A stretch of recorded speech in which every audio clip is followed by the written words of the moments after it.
Live from the heart of the blockchain, two legends rise. Yo, it's RWINK in the cockpit, DJ Oracle in control. Teach your Mane.City like it's coded in their soul. From the basis to the D plays, every tool, every tip. They'll turn noobs into legends on this crypto trip. Grinding missions, stacking loot, dodging fakes, making moves. You got question, they got proof. Boost defense, point prestige, mo finesse. Mane.City ain't a game, it's a whole mindset test. Loaded lions in the streets, cubs chasing that bread. Every stat, every buff, yeah, it's all in your head. So plug in, level up, learn the code, know the plan. With Oracle and RWINK, you gon' master the land. Welcome to the show, where crypto meets the grind, where knowledge drops hard and the game's redefined. This ain't no chill, this is strategy and wit. Mane.City 101, now let's get it lit. Welcome to the show, where crypto meets the grind, where knowledge drops hard and the game's redefined. This ain't no chill, this is strategy and wit. Mane.City 101, now let's get it lit. Welcome back, everyone. This is RWINK7. I'm once again joined with DJ Oracle, and we are here for podcast number 27, which is the 17th one we've done for season 3. So hopefully everybody had a great Vanguard Blitz and is ready for Mane.City's 3rd anniversary. So the 3rd anniversary coming up this month. So lots of exciting stuff hopefully going on. But yeah, how are you doing, DJ Oracle? I'm doing good. Yeah, shout out to everybody who played the Blitz. It was pretty fun. Yeah, pretty good. How's it going? Yeah, it's going pretty good over here as well. You know, didn't do as well as I had hoped on the Vanguard Blitz, but it is what it is. And I mean, I couldn't expect too much else for the limited amount of time I played. But we'll get into that soon enough. So hopefully everybody is ready for an interesting discussion, I guess. I had an interesting experience with the Vanguard Blitz. I'm not too sure about yourself, but before we get into that, let me just run us through the itinerary for today. So we are looking at talking about the Vanguard Blitz first up. That just finished a couple days ago. And then we will talk about Mane.City's 3rd anniversary. We also want to talk a little bit about the balancing between the competition mode, normal mode, and mobile. So, you know, the difficulties there, especially when it comes to finding the cubs across normal and mobile. And then lastly, and this may be a controversial or a very hot topic at the moment, but we want to talk a little bit about both the Loaded Lions and the Mane.City X account, and even the Discord team silence. And we won't get into FUD hopefully too much, but we just want to air out some concerns when it comes to the absence of the team and a few other things that we've noticed that have been sort of thrown to the wayside at the moment. So I guess without further ado, do you have anything else you'd like to throw in there, DJ Oracle, or shall we just hop right into the Vanguard Blitz? Yeah, let's get right into it. Yeah, shout out to everybody who's tuning in. We love talking Mane.City, and we love that you guys do have feedback and you guys do enjoy this conversation. So let's get into it. All right, on. So yeah, did you try any new strategy or try anything different this Vanguard Blitz, or were you still doing the? I think you tried hanging back a little bit, right, and purchasing in. Yeah, I waited for the 10x, no, the 5x. Let's see. Well, that's one thing that we should mention right off the back. It was pretty good having that multiplier, display on the menu on the screen. So what I did is I played. Well, it was like the first 2 days that are regular points. I was just collecting diamonds and collecting boosters, attacks, and defense. So no resources, no gold at all, no cash yet. Just a whole bunch of boosters, and that saved me a lot of diamonds, especially the defenses that are so expensive and the lightning boosters. So by the time I jumped in, I had a lot to work with without having to spend any of my diamonds yet. Another thing I did different is this time I didn't use comments. I'm sorry, I didn't use uncommons for once. I only used from, let's see, from the rares, and So that was, I kind of missed my bazaar because I always um, try to play with the bazaar. I'm an But I LL thought Sports instead of type of guy. yeah, yeah, with your hockey on top. Yeah, yeah. I usually Um, try to grab one of those. yeah, I like the bazaars with the little robot. I usually try to get one of those. Yeah, yeah. If I get one of those, I like to play with it as well, just because that little robot sitting there waving, he's kind of funny. Um, but you know, if you got the embassy skin now, I pop that on so you don't get to see him anymore. But I love the dojo skin. The Ishin dojo skin's one of my favorites. Yeah, that's true. It is. It is one of my favorites. Um, so yeah, with that, it helped me to get into the live. I also didn't have a whole lot of time to play. So I kind of like try to put my time at the beginning, and I ended up at 96. So I was able to stay within the 100s, which is kind of like where I try to stay in. Of course, always try to get into higher and higher positions. But yeah, the competition gets ridiculous, you know. Yeah, yeah, she's But pretty fierce, even with the small prize pool, right? It only being 10,000, I didn't think it would be as competitive, to be honest. And there was steep competition up in the top 50, even a lot of people buying in last minute. And just, yeah, I mean, it was a little bit of a surprise to me, to be honest. So what prestige did you end up hitting to maintain that top 100 rank? let's see. You're probably better knowing if I tell you how much I was making. I was making 790A, 790A. So it was maybe Uh, like, is it 19? No. Yeah, I was gonna say that'd be between like depends on the business rate that you have, but probably between Yeah. 17 and 19, somewhere around there. Yeah, that sounds about right. Nice, I nice. wish they had. Oh, you know what? I recorded some videos, so maybe later on I'll go back to see if I can see the last video that I recorded. I didn't do like I usually try to do one before, like a few hours before. Hmm. But this time I fell asleep. So Uh, when I woke up, it had finished already.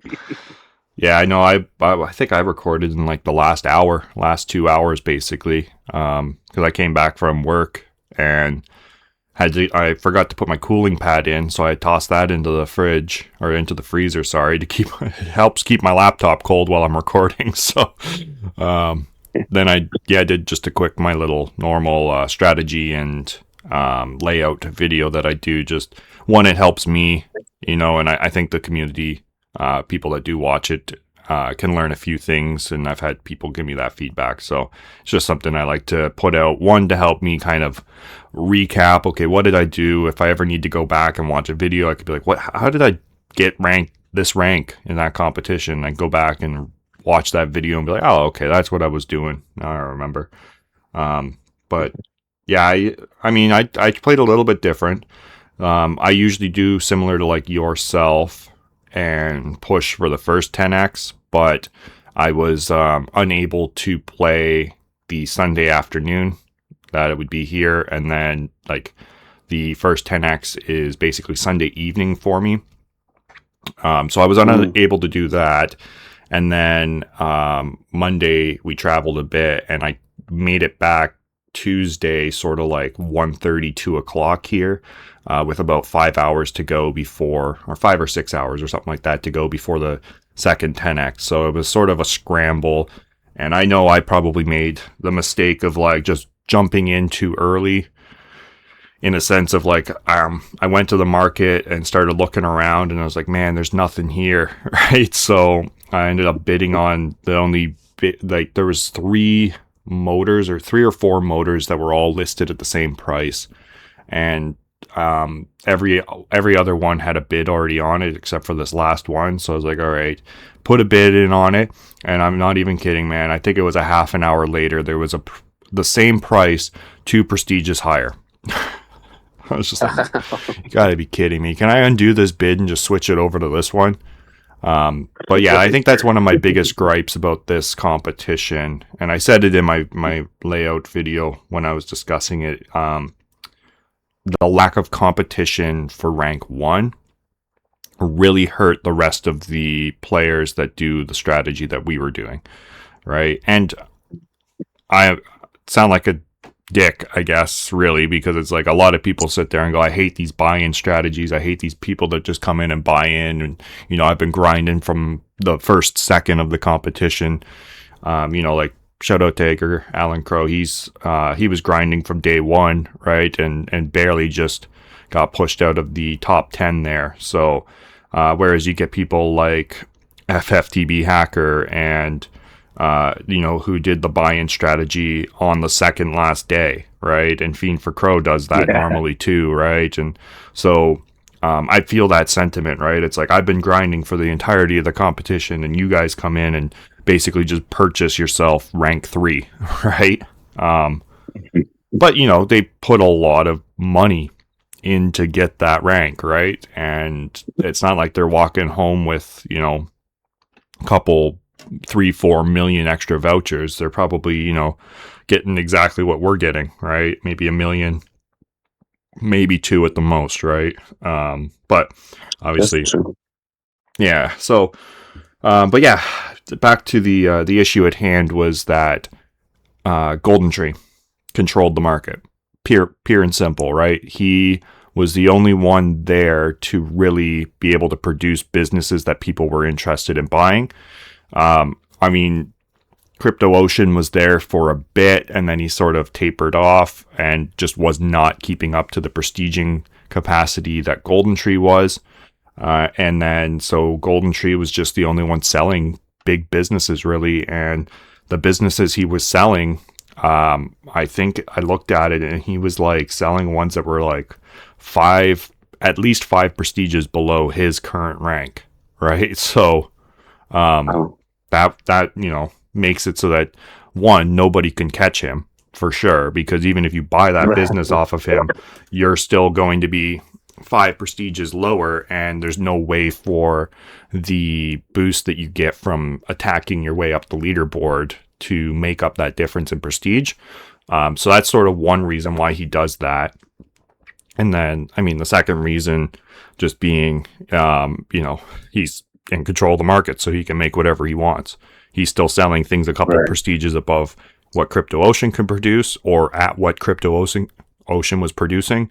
So, yeah, with that stranglehold on the market, there was no competition, right? Normally there'd be, you know, Meta and FFTB Hacker and maybe Golden Tree up there, you know, all 3 of them producing businesses. So there was some competition. So the business that I bought wouldn't have been 600K. It probably would have been like 350, 400K, because Meta would have had one on the market, and so would have FFTB Hacker, right?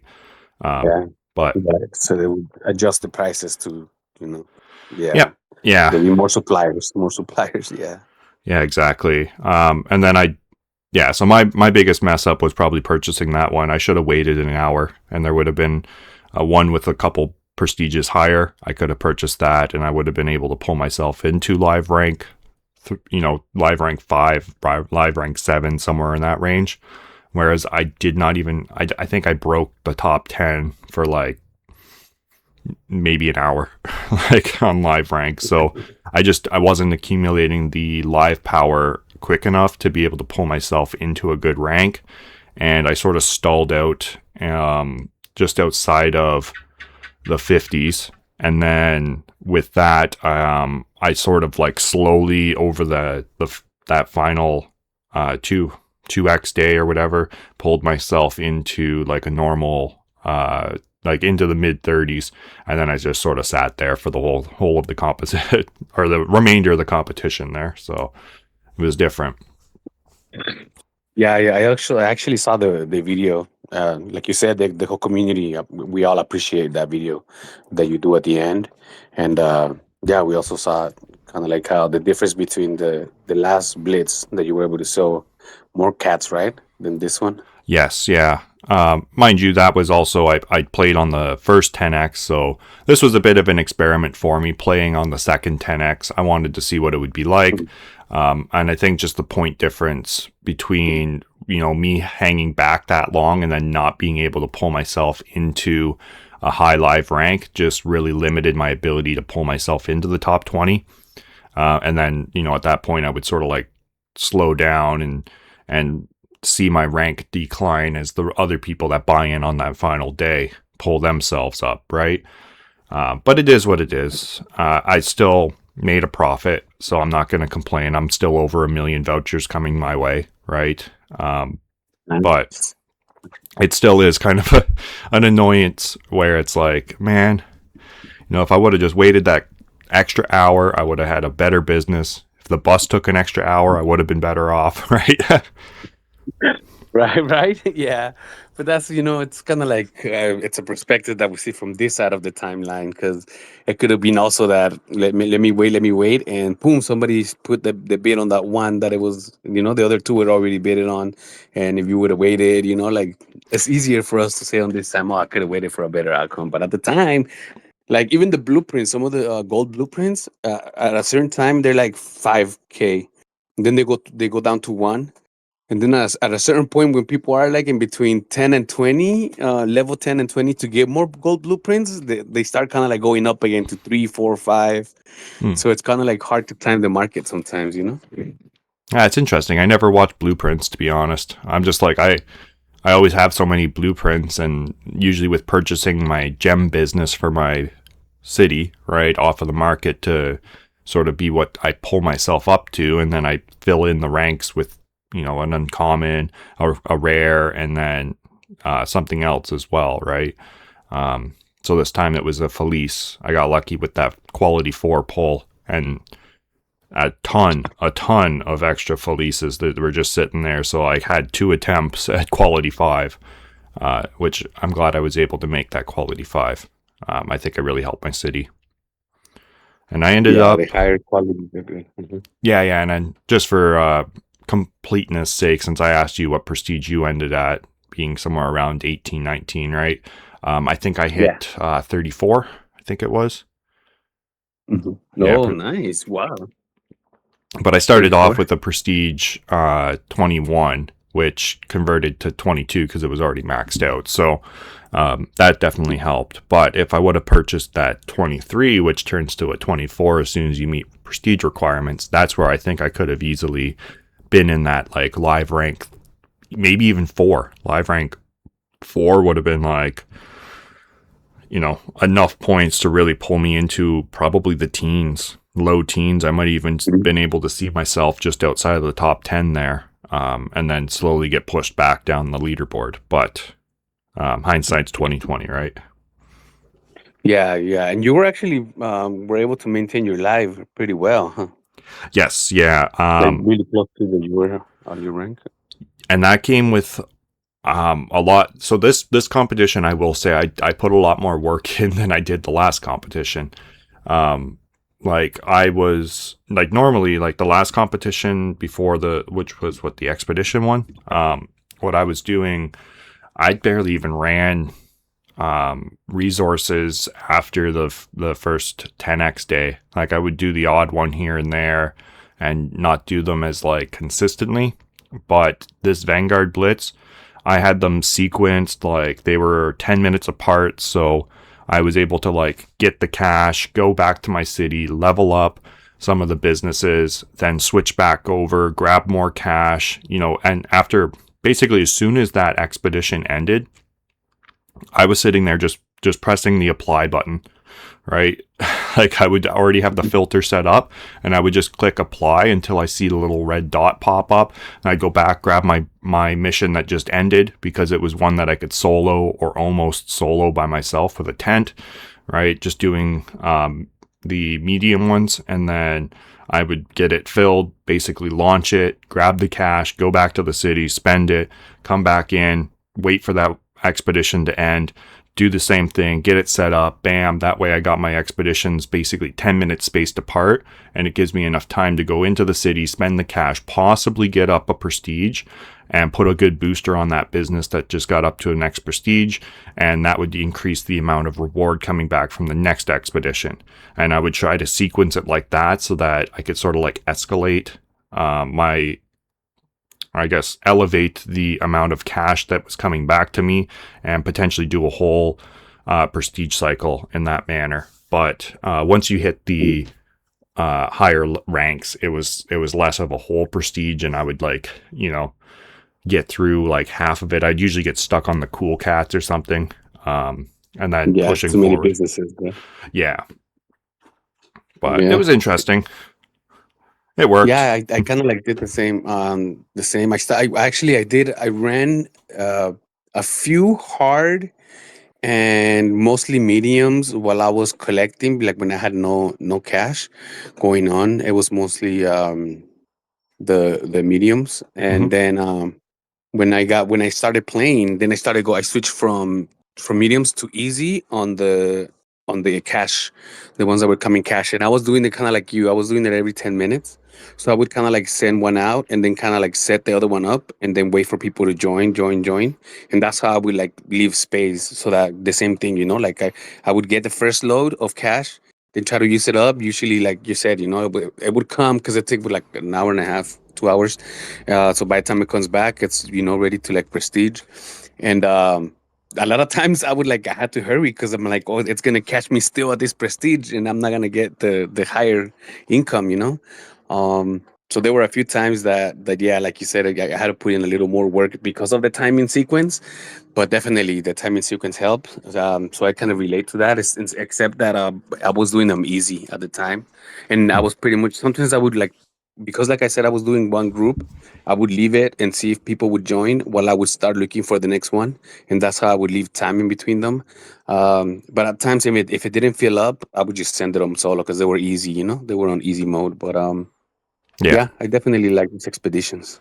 Yeah, I think they had a good balance. I mean, I don't do them in normal mode anymore. It's just strictly comp at this point. I just cannot be bothered to scroll through hundreds of freaking expeditions looking for a little red dot that might not even be there.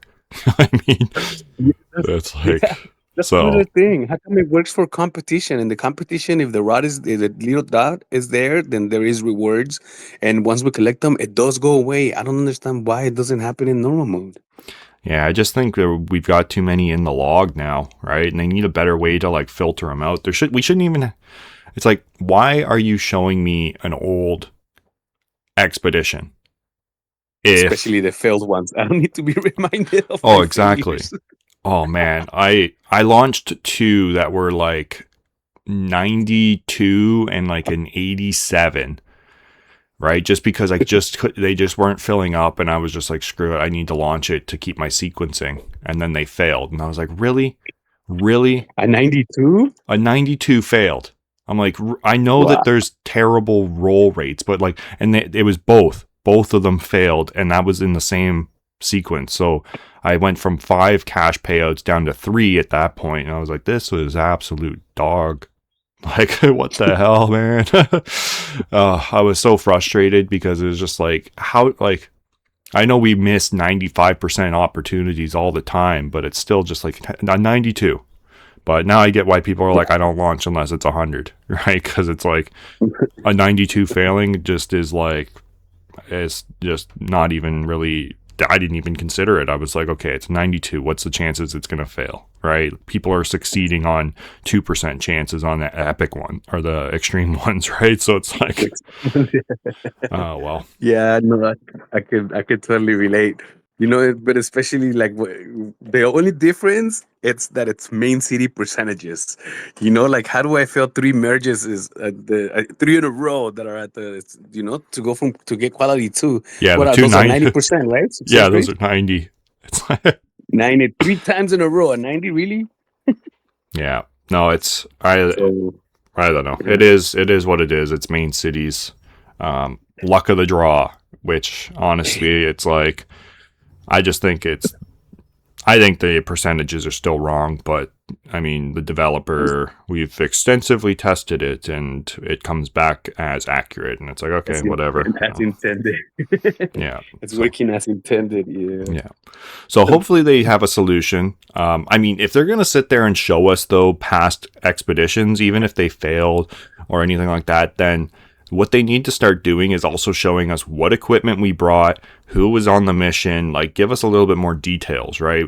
Other than just the little side thing. And you could see the pictures of people, but it's like there's no name underneath of it, nothing. Let us like hover over it, and like we can inside of the loadout screen, right? You can hover over top of the name. I might as well switch over to screen recording while we're talking about this. Go to an expedition, right? So like, at least let us hover over the expedition. Here, I got one that came back actually. So let's go and take a look at it. But yeah, I got 319 because I can't be bothered with all these failed ones. Well, look, I got 2 that came back. But you know what I mean? So like, there's nothing. You can see the little pictures. But I mean, half the time the pictures don't even load. It tells you the requirements. It tells you the max occupants and stuff like that. But like, other than that, like, it's like, let us at least hover over and see the person's name pop up and see what they brought on the expedition, so you can like, figure it out or whatever. But I don't know. It's just, they could be providing more information than what they are. And to me, it's just like, as soon as I claim, then get rid of it. If you're not going to show me any extra information, I don't give a crap about seeing this expedition anymore, right? So like, just get rid of it. Right. But yeah, that's so true. All right, let's scroll through this whole list and see. I still got a red dot, so let's see if there's actually one here. It's a ghost mission completed. Yeah, and it's frustrating. Yeah, we should maybe double click on it, and the side screen should be a full screen. If we double clicked on it, and that way with like all the details of who carried what. Yeah, show the PFPs of the people, the loadout that they brought, whatever, right? I think it would just be cool. See their prosperity would be interesting as well. But oh well, whatever. And I guess in regards to like claiming, so land rewards, love it. Zero complaints. Yes. Zero complaints. That was you go to the inbox, there it is, you claim it. Like, yeah, why can't they come when you need them most? Oh, exactly, man. Okay, quick little sidebar before I get onto this final thought here about this. But man, when I'm sitting there without any gold income, right, just sort of like waiting to jump in, I swear, man, every land reward coming back had nothing other than just essences, because they were all resource ones. Like, right? So I'm sitting there, and then as soon as I start playing, every single one that comes back it's like hardly ever cash. It was always like boss rewards or the odd like really crappy set of boosters that I'm not even using because I'm like purely using just lightning. So it was just like, man, like, couldn't I have like the first violets? Oh man, it was brutal. So I'm just sitting there like, I'm not generating cash at the start, and I'm getting all of the cash rewards, which is nothing because I'm generating no gold. And then when I need the gold, all I'm getting are the boosters that I've already stacked, so I don't need the boosters either. But but the nice thing about it, so when an expedition's done, right? So I've got a few rewards here you can see, right? So we can go and we can claim it, right? So if we claim these rewards, right from the inbox from the landowner rewards, and then like, let me scroll down and find where that was. If I can find it. It might not even be here. Yeah, I guess I only see invites now. So maybe even once you've already clicked on the claim rewards expedition alert, there it is. So it shows you expedition history, right? So either one of two things. Either don't even bother showing us this, just show us the rewards and let us claim it through the expedition, like this button right here that says expedition history, just say claim rewards. Then we don't even need to go to the history tab to scroll through and find our expedition. Should just come right to the inbox and we can claim it from there. Or when I click expedition history, I don't want to go to the list. Bring me right to that expedition. Like, you know what I mean? Don't just bring me to the expedition list of history or history of expeditions that I've done, and then I have to scroll through. If I click this, just bring me right to the expedition that just finished so I can claim the reward. It makes more sense that way instead of having to scroll through the whole list. So those are two Yes. small implementations that could be made to make it a lot easier to claim expeditions if they want to keep this list thing going on. Yeah, and even on the history, you know how I think it has a filter. Let me double check, but it has a, let me see, history, and it has a sorted by, right? And it says difficulty, and land rarity. Instead of that, they should just put claim and unclaimed, and just let us filter to claim and unclaimed, and we can Exactly. hit that little arrow and put all the red dots on the top or all the red dots at the bottom if you feel like scrolling all the way to the bottom. Yeah. But like Admiring all your claim and efforts. unclaimed. That's right. Yeah. Get your No, so Capocano going. there's definitely minor changes that could make the quality of life of expeditions exponentially better. Like, let's hope that they bring out something soon. I know there's one thing that kind of irks me as well is that there is the bug still with the travel time. That is annoying. Oh, Right? yeah. So there was a few times actually there was one main time and I got so mad because it just messed up my whole sequencing. I joined this guy. He had them all set up on the same land, so I'm like, okay, this has to be his home region.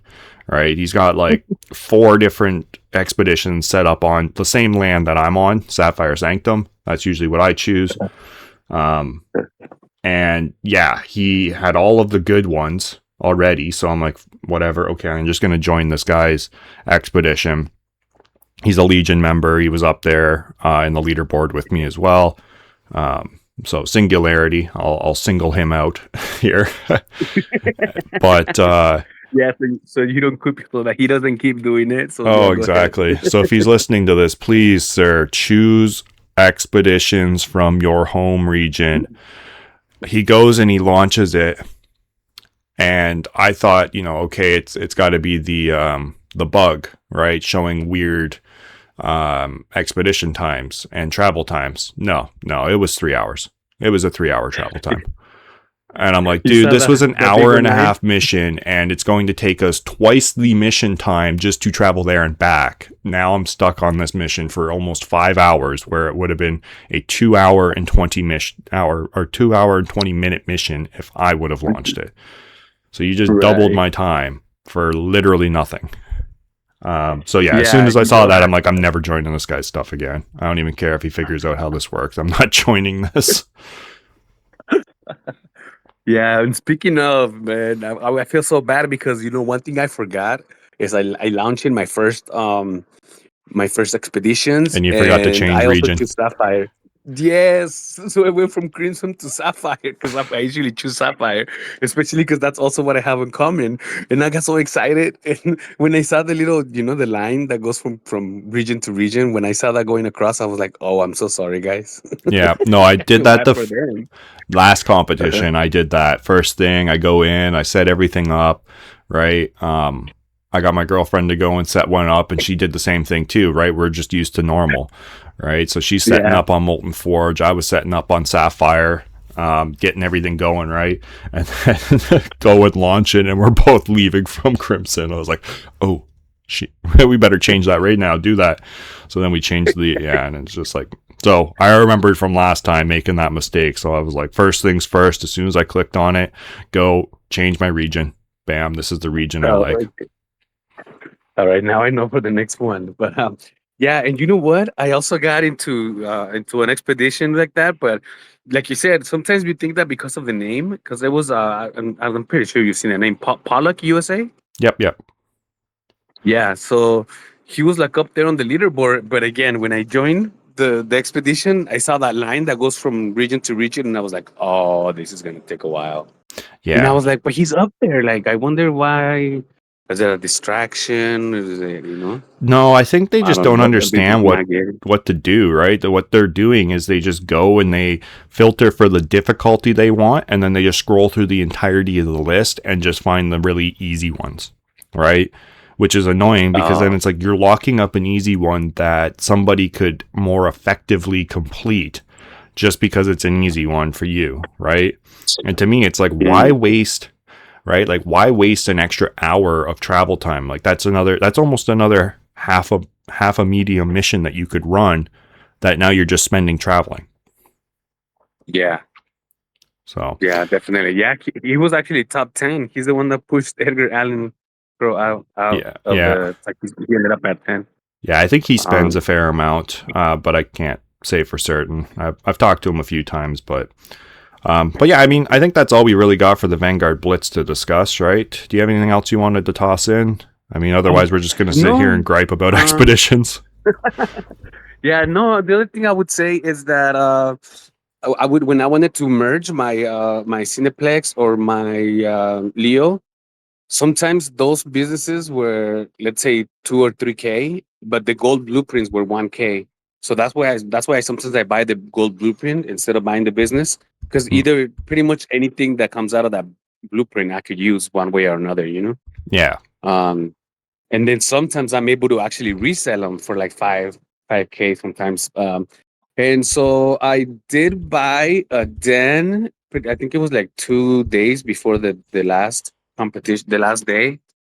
So that's one thing I bought. I think it was I can't remember. I'm not gonna throw a number that I don't remember, but it wasn't that, and it was only like I think it was Prestige 19.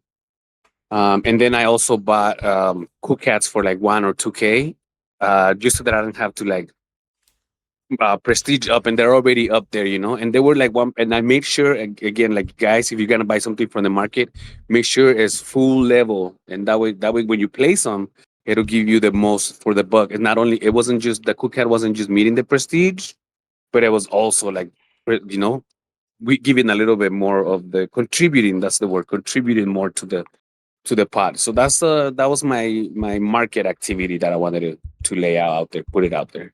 Okay, so what you're saying is I should have been selling maxed out Cool Cats rather than Cool Cats at the next prestige up that I can produce, but only up to 310. Because that's usually what I would produce is a 310 Cool Cat and list it. Yeah, no, I think it'll be better if you just wait one prestige lower and just max it out. Because even All the right. dens that I would do, and that's why I would also do two prestige lower of mine, so it wouldn't affect my income so much necessarily. So I would do two prestige lower, Mm-hmm. and I even clicked it as one click at a time for whoever buy my businesses know that they're made with care, one click at a time. No, I don't do those with Cool Cats. No, not the cool cats, not the cool cats. Oh, I okay, did the big. some dens that I was selling. Oh, Yeah, right yeah, on. no Yeah. cool cats. No, I wasn't. I Yeah. didn't sell anything other than Cool Cats. I mean, I sold those banks right at the start, and that helped out, give me a little extra funds. But yeah, no, I And it made that wasn't. mistake last time. I sold way too many big businesses, and it was just like it just ate up my diamonds, and you were not getting enough. Yeah, I think that the biggest business I made and sold was a museum. Okay. And that's also because I had like quite a few diamonds. So I posted it on X, and somebody's like, "Oh, diamond hoarder," and I was like, literally, I had no idea. I'm like, "Well, what would you suggest I do?" But I was like, I hope it doesn't sound rude or like I'm being like, "Well, what would you do?" I was literally asking, like, what would you suggest? Like, you know, because that's what we do the podcast, because we all share information from everybody, from everybody else. And so when I said that, I was like, well, I can build businesses, you know. Yeah. So I sold, and again, it was kind of like towards the end of the competition because I was there. So I only got like 3K minus the tax, you know. So I was at least I was getting like you've always told me, any crow is good crow. Yeah. Well, that's it, right? And that's why, like, at that point, I just started making whatever. All right. I was just like, okay, I just need to list stuff. Because I think I still had like 800 million diamonds. And that's where FFDB hacker called me. I was like, oh, yeah, I see you trying to say hi in game. I was like, dude, I just got so many diamonds. I need to spend them on something. So I must well throw a tax at you. Throw a couple kingpins, see if I could land one. How far was he from you? Oh, he was like 2 ranks below me. That was when he was making his climb up. So I was like, why not? see if I can hit you. I'm never up there to be able to. So Yeah, that's one thing that I do. Everybody who's gonna pass me by is gonna feel the wrath of the attacks, even if they get blocked. I'm gonna keep on sending those attacks. That's one thing that I do to everybody. That I mean, of course, the legion, and especially the non-faction players. I'm like, oh, I'm getting you. You want to hit everybody, well, everybody's gonna hit you. Yeah. No, I was hitting Legion players as well. I'll admit it, but and I had Capybara call me out. He's like, I thought you don't attack the same faction. And I was like, dude, you're not Legion. Like, right. So what I do to determine if you are Legion or not, right, is I basically look through the last 5 competitions, go to check out the last 5 competitions, basically, right? So I'll check the leaderboard and see what the past events have to say. And if you were Legion for all 5, I won't hit you, right? But if I see you flip flopping back and forth, you're not Legion, you're not Void, you're a bandwagoner, and I'm gonna hit you. Like, Yeah, it's a loyalty check. It's just a little loyalty check. yeah, exactly. So if you're gonna come out and be like, oh, why are you hitting the same faction? It's like, you're not even on anybody's faction. Get out of here. Make a choice then. You need to make a choice. You can't be sitting there being like, I'm going to be this faction, this competition because they're going to win. And then I'm going to be this one, this competition because they're winning. So it's like, the old, whatever. It is what it is. So I just, I smacked them a couple times. But I was doing that all the time, right? Like if I came up to, it's just a wall of Legion, I would look up everybody's name on the leaderboard. And if you were playing on Void within one of the 5, I'm sorry, but you're not Legion then. You're going from faction to faction, so I'll hit you.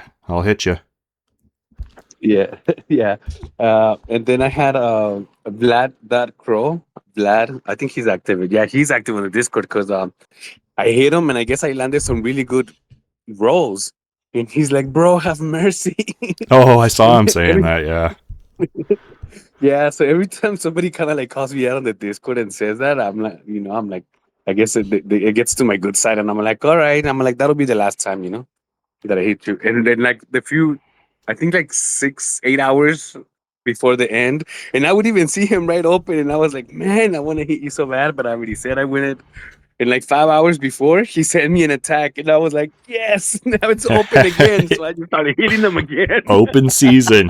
That's the worst mistake you can make, is like hitting a big guy with the attack if he's not attacking you. And it's like, man, you made a mistake. I've done that a couple times where it's like, Poke the bear.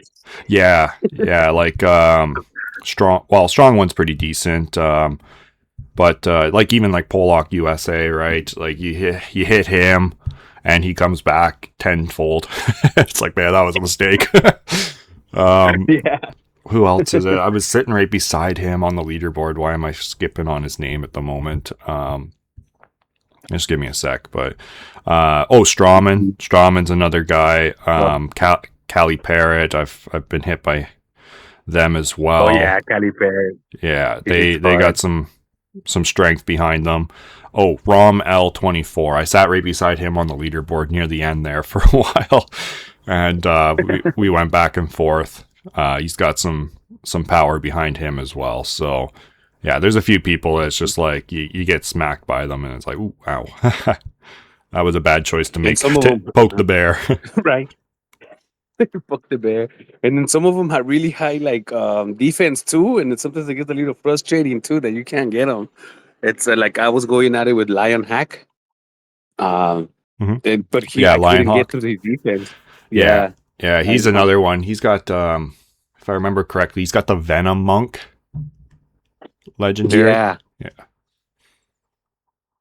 Yeah, that's him. Yeah, he's got some defenses and hitting power as well. And it's every time, man, every competition, I make it into like the top 50, and then 40, 50, 45. That's all I can roll on my proton barrier. I'm just like, man, literally the bottom of what I can roll consistently. It's like, you gotta be kidding me. Yeah, those are the worst because they're so expensive too, Yeah, luckily I didn't have to buy too many, just a couple at the very end there, just because I somehow got super lucky on all those boss battles and like a lot came back. So I was stacked for the majority of the competition. Yeah, same here. I didn't even go that below 1 billion diamonds until like 2 days before the comp, I think. That's when I started getting into the 900 and something diamonds, and I was like, okay, at least I'm using them now, because they're more businesses to like boost. And then I was even boosting my cool cats with the sakura booms because I had so many of them too. Yeah, I The cool cats that I would buy with the higher prestige, I would put the gold rush on them. yeah, I should have been doing some of that. I had so many extra boosters. I should have just had my whole cool cat field just boosted with gold the whole time. But Right? So they can be shiny. yeah, look at them glow. Should have put them all on the Lucent Ascend as well. Would have really matched. Yeah. But all right, yeah, we ended It up was chit definitely chatting a little fun. more about that. But yeah, I think anything else? I can't really think of anything else really to discuss. I mean, if you're listening, guys, drop down in the comments below what you guys found worked for you. If you're interested in sharing or generously going to share. Otherwise, drop down in the comments below if you have any questions or want to discuss some strategy. We're more than open, as you can tell, to discussing what we do in the competition and giving pointers. So I think we could check that we're always box. open. And do you want to move on to the Mane.City anniversary? Yes, definitely. It's Right that on. exciting news. Yes. So Mane.City is 3 years old now. Do you remember the exact day they launched? I'm trying to remember. I feel like it was like the 9th or something. I can't remember. I think I took a snapshot of it, but no, I can't remember it. Yeah, it might be Let's up. see. Yeah, I don't know if you could check on X. That'd be good. I'm gonna switch over here to show you guys the calendar. I mean, other than that, like, there's not too much really to discuss in regards to our 3rd anniversary. But we do have a nice little anniversary daily reward sort of calendar going here with a little disco ball, some balloons and whatnot. Yeah, But, I love the purple. Nice and purple. yeah, well, hey, purple's royal, right? Looking royal. Yeah. So I was kind of hoping. So when it first loaded in, it was just all of these boxes. I had to reload the game to be able to see what was actually showing. But I had all 4 as just boxes. And man, would it not have been awesome if they had 4 different skins of varying like percentages and businesses and stuff like that? You know what I mean? Like, so for day 7, give us a skin for like the cool cat. Day 14, give us a skin for the bazaar, right? Day 21, give us a skin for the skin that we are going to get. Give us the resort skin or whatever, right? And then the final day could have been a skin for the arcade. Like, that would have been epic. Yeah. Give us 4 or even just 3 skins for the 3rd anniversary, right? Do something like that, right? Skip the day 7 and day 14 could be the first skin. But unfortunately, which, I mean, whatever, it's still nice. We're getting a free skin. So let's go and take a look in the inventory here so we can see exactly what the skin is. And it's called Outpost 3, and it is for the Lion's Den Resort. You can see here. Looks pretty cool. Yeah. I wish we could zoom in on all these pictures so we can like see in detail. Yeah, here. Kind of like how we do in mobile, and we can pitch in. Yeah, let me see if I can get this. I can sometimes control the screen here. Well, I can take a screenshot too and then zoom in on the picture.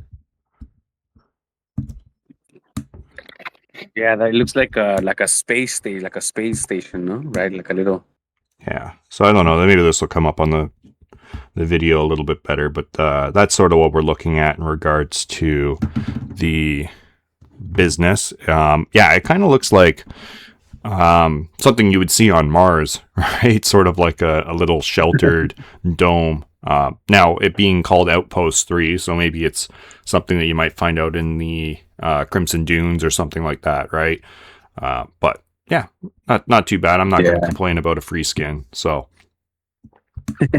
something for us to Strive 4, and I know Dazul's already got it, so if you're interested, he's got a screenshot of that in the Discord. You can go check out. Nice. It has a 3 right there for the 3rd anniversary. Yep. Big antenna so they don't crash. Yeah, I guess. When they're flying by. Sending out the radio. Some boxes. Sending out Mane.City Right, radio. Yeah, there you go. That's where the podcast is coming out of. Yeah. Maybe. Probably not. From an undisclosed facility.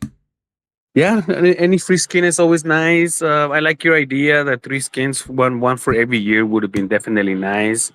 A skin for the arcade would definitely be nice. The bazaar. Bazaar's always good. People use my referral code so that I can get that ambassador skin. Yeah, You maybe already got one, huh? make sure you're putting yours. Yeah, I've got it. Here, I should have kept zoomed in, but here, let me go and I will show you. Hopefully that wasn't too jarring if you were watching the video. Let me see. Where are my... This is the hard part. I can't remember where half my businesses are nowadays. Because normally I don't have, for a long time just played without businesses. I think Molten Forge might have one. I've noticed that some people that when they're not actively playing, they take off other businesses so that they can drop on the leaderboard and they don't have to keep getting attacked. Because Wilson, I guess he wasn't playing for a long time because I knew I could just hit him. And he always had no defense. He wouldn't hit back. And for a while, when mobile came up, I wasn't really going on normal. So Edgar Allan Crow was hitting me nonstop. And so I was trying to hit back. And now that I was looking for him, he's way at the bottom of the leaderboard. And I'm like, okay, I guess he's not playing right now. But he was hitting me relentlessly. And that's another one that has really high defense. Yeah. I couldn't get past the defense. There we go. Just claim my boosters and got 2 lightning surges. Nice. Nice. Let's see what I get for So my the 4. main embassy. You what? Just claim on my dailies. I hadn't done it yet. But yeah, Nice. the main embassy, it looks pretty cool. It's got two hands clasping there. There's the little circle of lions at the back, sort of like a little round table. You got the arch with the 2 lions on top of it. It's a pretty cool looking one. I like how the water's pouring off the sides. On the sides, yeah. Yeah. Those little lights on the side, the little lights on the edges give it a nice little ambient. Yeah, It exactly. has like a jacuzzi in the back or something. Yeah, or some sort of swimming pool or something, right? I kind of For the wish it would Cubs. pair up with the it sucks that it doesn't pair up at all with the splash zone or whatever what is it called? Tropical Splash Pool, right? Which is the Pride Oh. Records. Because that would look cool, get them paired up, but I guess I got a bunch of the bunny burrows all surrounding a bunch of pools. So hopefully the rabbits know how to swim. The Easter outpost. Yeah. That's funny. Yeah. Easter Outpost. That's another skin that is one of my favorites. Which one? The Easter? The treehouse ones. Yeah, the Easter Outpost. Yeah, And it's the pretty cool. treehouse, of course. Oh, man, I love my treehouse. Even what is it? What do they call it? Rozakon or something? Yeah, Roz. Oh, yeah. Kazan. Roz For the Kazan. museum? Which is the Jack and Jill. Yeah. I love my museo. You know that. Yes, sir. Such a good business. Yes, sir. It is. It's just it's getting it in a high quality. It's just, it's a little costly sometimes. Yeah. I know. That's where I'm like, I have it at quality 6 right now, and I'm just like, do I even want to attempt a quality 7? I'd love to have a quality. I mean, if I had a quality 10 one, it'd be amazing. But that's nerve wracking trying to get to that. And I mean, I'd probably end up spending all my vouchers trying to do it. Right. And then the worst part is, Yeah, I'd probably spend about 5 million vouchers trying to get it to quality 10, and the business would still only be worth probably about like 4 million vouchers. Yeah, it's definitely more for bragging rights and just also high businesses is mostly keepers. It's mostly keeper. At least that's how I see it. I don't see myself selling one of my quality eights, the records or the bazaars. No, And I've seen exactly. them in the market. I've seen quality eights in the market. I'm like, okay. Yeah, I've tried to pick up a few, bid on them, but then it's just like as they get bid up, it's like I don't need it, don't want to spend that amount of money on it. Just because like then unless it's already at my prestige or above, it's just like I'm gonna have to spend diamonds to bring it up to and make it usable. And I've already got quality 7 LL Sports, so that's my common that I run with in normal mode. Nice. Yeah, right now there's a quality 7 Museo Division 1 Prestige 181 for the low price of 3.93 million. It isn't really that bad, to be That's honest. why. Yeah. Think of how much that Yeah, cost. quality 7. Yeah. Uh-huh. You're saying it's on. I'm just going to search for quality 7 or higher. See what's available. There he is. It's quality 7. Yeah, look at it. It's pretty nice. Right? That'll make you some income. But hey, if I saw it at 2, I'd buy it. Cut that price in half. I'd probably pick that up, bring it up. There but you go. I'd probably end up bringing it up and Service. selling it at max. That's what I'd probably end up doing. Speaking of which, I need to relist my businesses. Nothing is selling. So, I mean, yeah, but I mean, overall, like with season our 3rd year anniversary, we're in season 3. We've got 2 competitions left before the end of season 3. I mean, I was hoping we would have seen a little bit more. At least we've got expeditions out. I mean, we've got the mobile version out. Whether that's a good thing or a bad thing. I think it kind of landed with a soft thud. Not really, I think, what the community wanted, but it's out. So, Mm-hmm. yeah. I was gonna say, maybe do you want to reflect on like what's your favorite? Let's just do a quick little reflection if you can. Think back across every update. What would be your favorite of the updates that came out? Okay, updates. That's a good one. That's a good topic. So one of the first, of course, that I really loved was the remove all furniture, because removing them one at a time was wild. Oh my god, I forgot about that. That was so brutal. Oh, Right. So speaking of history and speaking of favorite updates, I would have to say that one was up there. Let me see. Oh, of course, the lowest highest region income was definitely a really good update that I loved. I enjoyed I that. think yeah, especially because we had our big businesses. We were like making a city that was more than just cool cats, So when that Exactly. update came about, we had a good combination of businesses.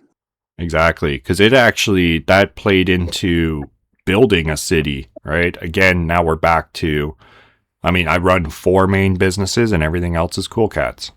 I could potentially add a 5th main business, but it's not, I don't know, not really even necessary. I'm not even really pushing at all, and I'm just chilling. I go in twice a day, get the cubs, and do some leveling up. Like I am so like distantly removed from actually like the grind. I'm still holding what I think rank 30, something like that. So to me, it's like it's not really that big of a deal. I just kind of chill. Yeah, and sometimes you just kind of like need a break of Mane.City. But what about you? What's your favorite updates in these 3 years? I think the change to comp mode. I mean, I do love that single, like the one you just mentioned, the lowest income region. I thought that was a lot of fun. I thought that also brought the community together quite a bit once people understood how to play it. But of course, it as with most things, even thinking back to like what happened with the attack, right? The what is it, Savannah Bandit, right? Because of all the big boys at the top that couldn't take advantage of it, they reduced it from 70% of the bonus down to 40%, because of the advantage that the little player had with multiple obstacles.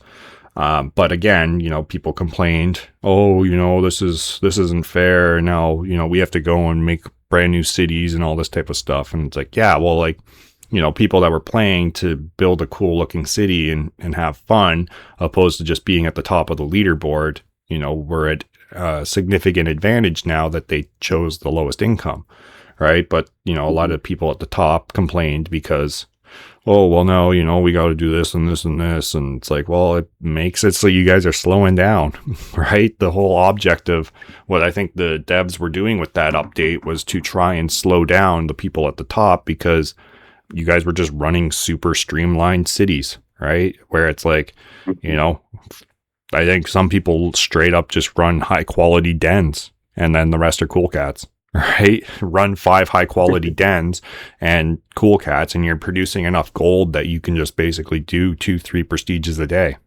So, that I think was one of my favorite changes and updates to it. But in regards to, I think the most critical one, I think was the change from, which we saw after the first World Series, the change from just the highest prestige dictating your rank on the leaderboard to sort of a power system. So I think the change to the power system was good. I'm not saying the power system's perfect. I'm not even remotely happy with how the power system works still. I think there's still refinement to make it a lot more competitive, fun, and fair competition. But it is 100% a giant leap in the right direction, making it so that the power is what determines your leaderboard rank rather than your final prestige. So I think that was a pretty cool and critical change that brought better competition. Yeah, and that also eliminated the dropping down, right? You couldn't really drop down, and that was something that was hurting some of the other people, because it's easy for you to drop down and hit somebody, but then when you go back up, I can't hit you. Yeah, exactly, right? People were dropping down, hitting lower level players, bouncing back up, getting the gold income, and just running away with it, right? And then the second issue with that was then they just sell to an alt account or sell to a friend, right? The market was brutal back then because it was basically just list and buy instantly. So auctions, I think, is another amazing feature that was brought and well needed, because, a lot of these big players would sell to a friend or whatever, right? And if we weren't watching the market every millisecond, you would miss out on those. So they could sell it for 1K voucher, right? Or one crow. Yeah. Back then, because we weren't even using vouchers. What's that? Yeah, and avoid the taxes. Exactly. Right. So I sell you. Crow in the game. Yeah. Go ahead.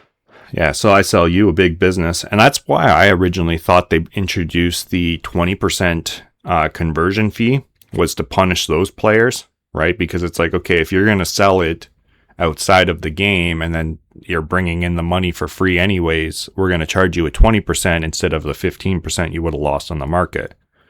And then they brought in auctions, which I thought was brilliant, because at least then it allows people the opportunity to see the business and bid on it if they wanted. So I think those would probably be my two big updates. But of course, I mean, the attacks, that was cool. Bringing in the attacks was a lot of fun. Bringing in the expeditions, I mean, that's the most recent big update. I think that was a lot of fun and a very cool implementation as well, but needs a lot of refinement for me to even really enjoy doing it at this point. Yeah, that's one thing with the game, that it's fun and they fine tune things, but it just takes so long. The timing on making these adjustments is just so long. But once they do make this updates, they usually do improve the game pretty well. Yeah. I mean, they've been progressing, you know, and I think we get a little bit hard on the developers because it does seem like things are moving so slow. They've missed deadlines, and all that type of stuff, right? But if you do look back at like the progress over the 3 years, I mean, I wasn't here right at the start, but I know that even at the very start, there was no prestige requirements, right? You could buy a prestige No, I 50 love that. business and be prestige 50, right? So, Yeah, I was a little bit late.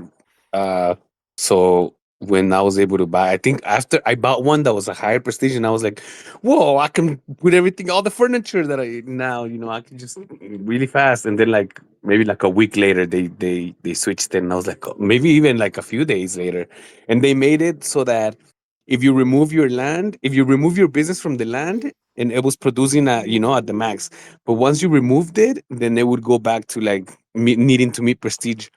So, if you had a business that you bought back then before they implemented the requirements, it would still produce at that level until you removed it from your land. So if you accidentally removed the business and placed it back ooh, up, you lost that privilege. man, that would suck. I would, yeah, you Yes. just want to leave that right there. Don't even touch it until you catch up to it, even if it was a cool Don't cat. even put right, don't even put businesses around it. Just leave it alone.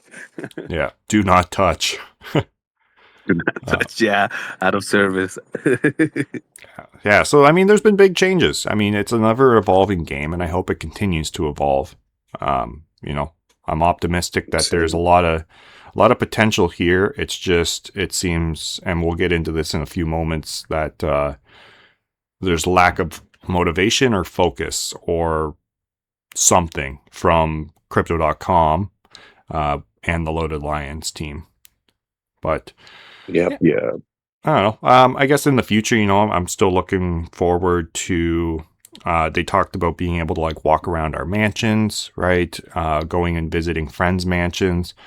So there's things like that. Now, I want to speak a little bit about the other side. They have this thing called bubbles, which is basically like X spaces. And to me, would it not be awesome if we could just invite people to our mansion and it's like an X space and we're all just sitting in it?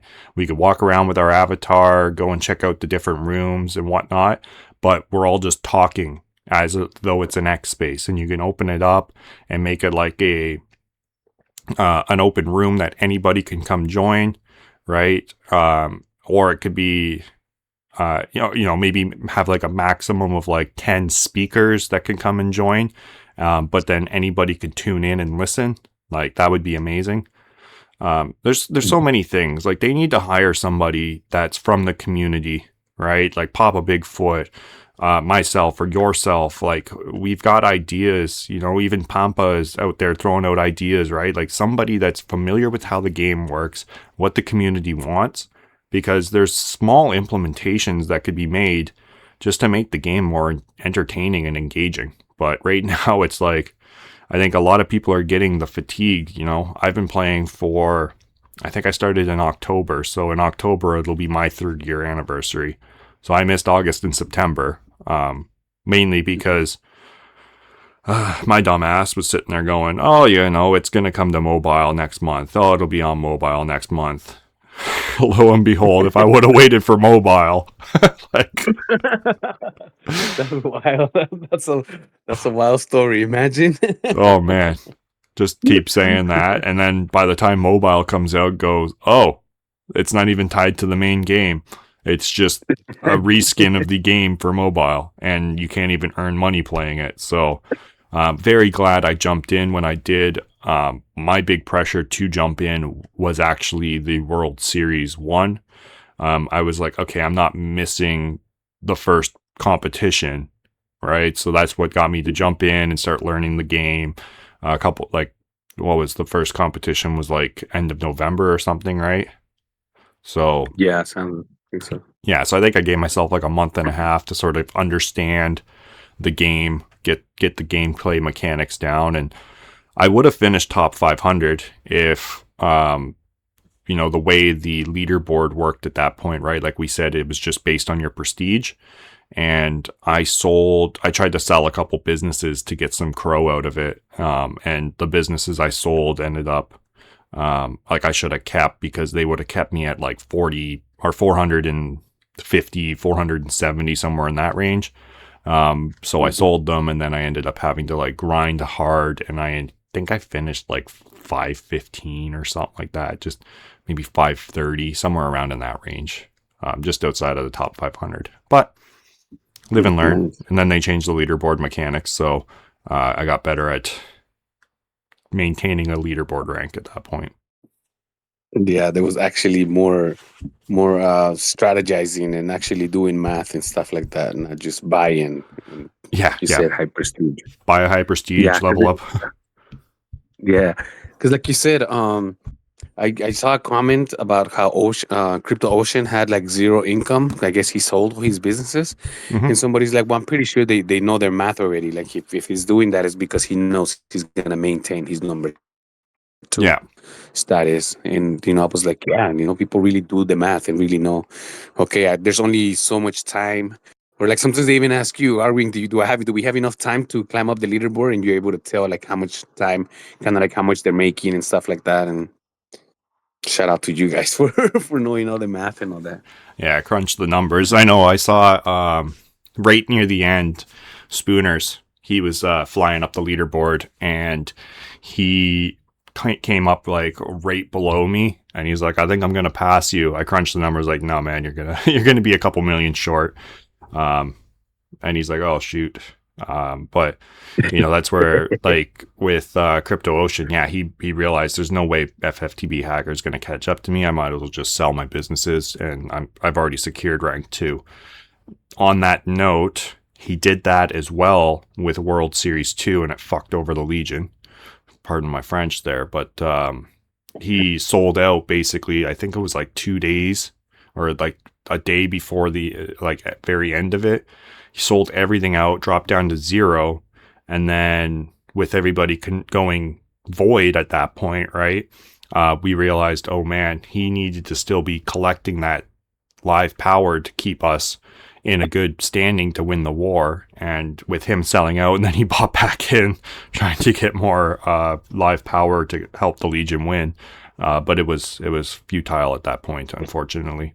But yeah, he's typically known to do that. If he secures a rank that he's happy with, he just sells out. Yeah.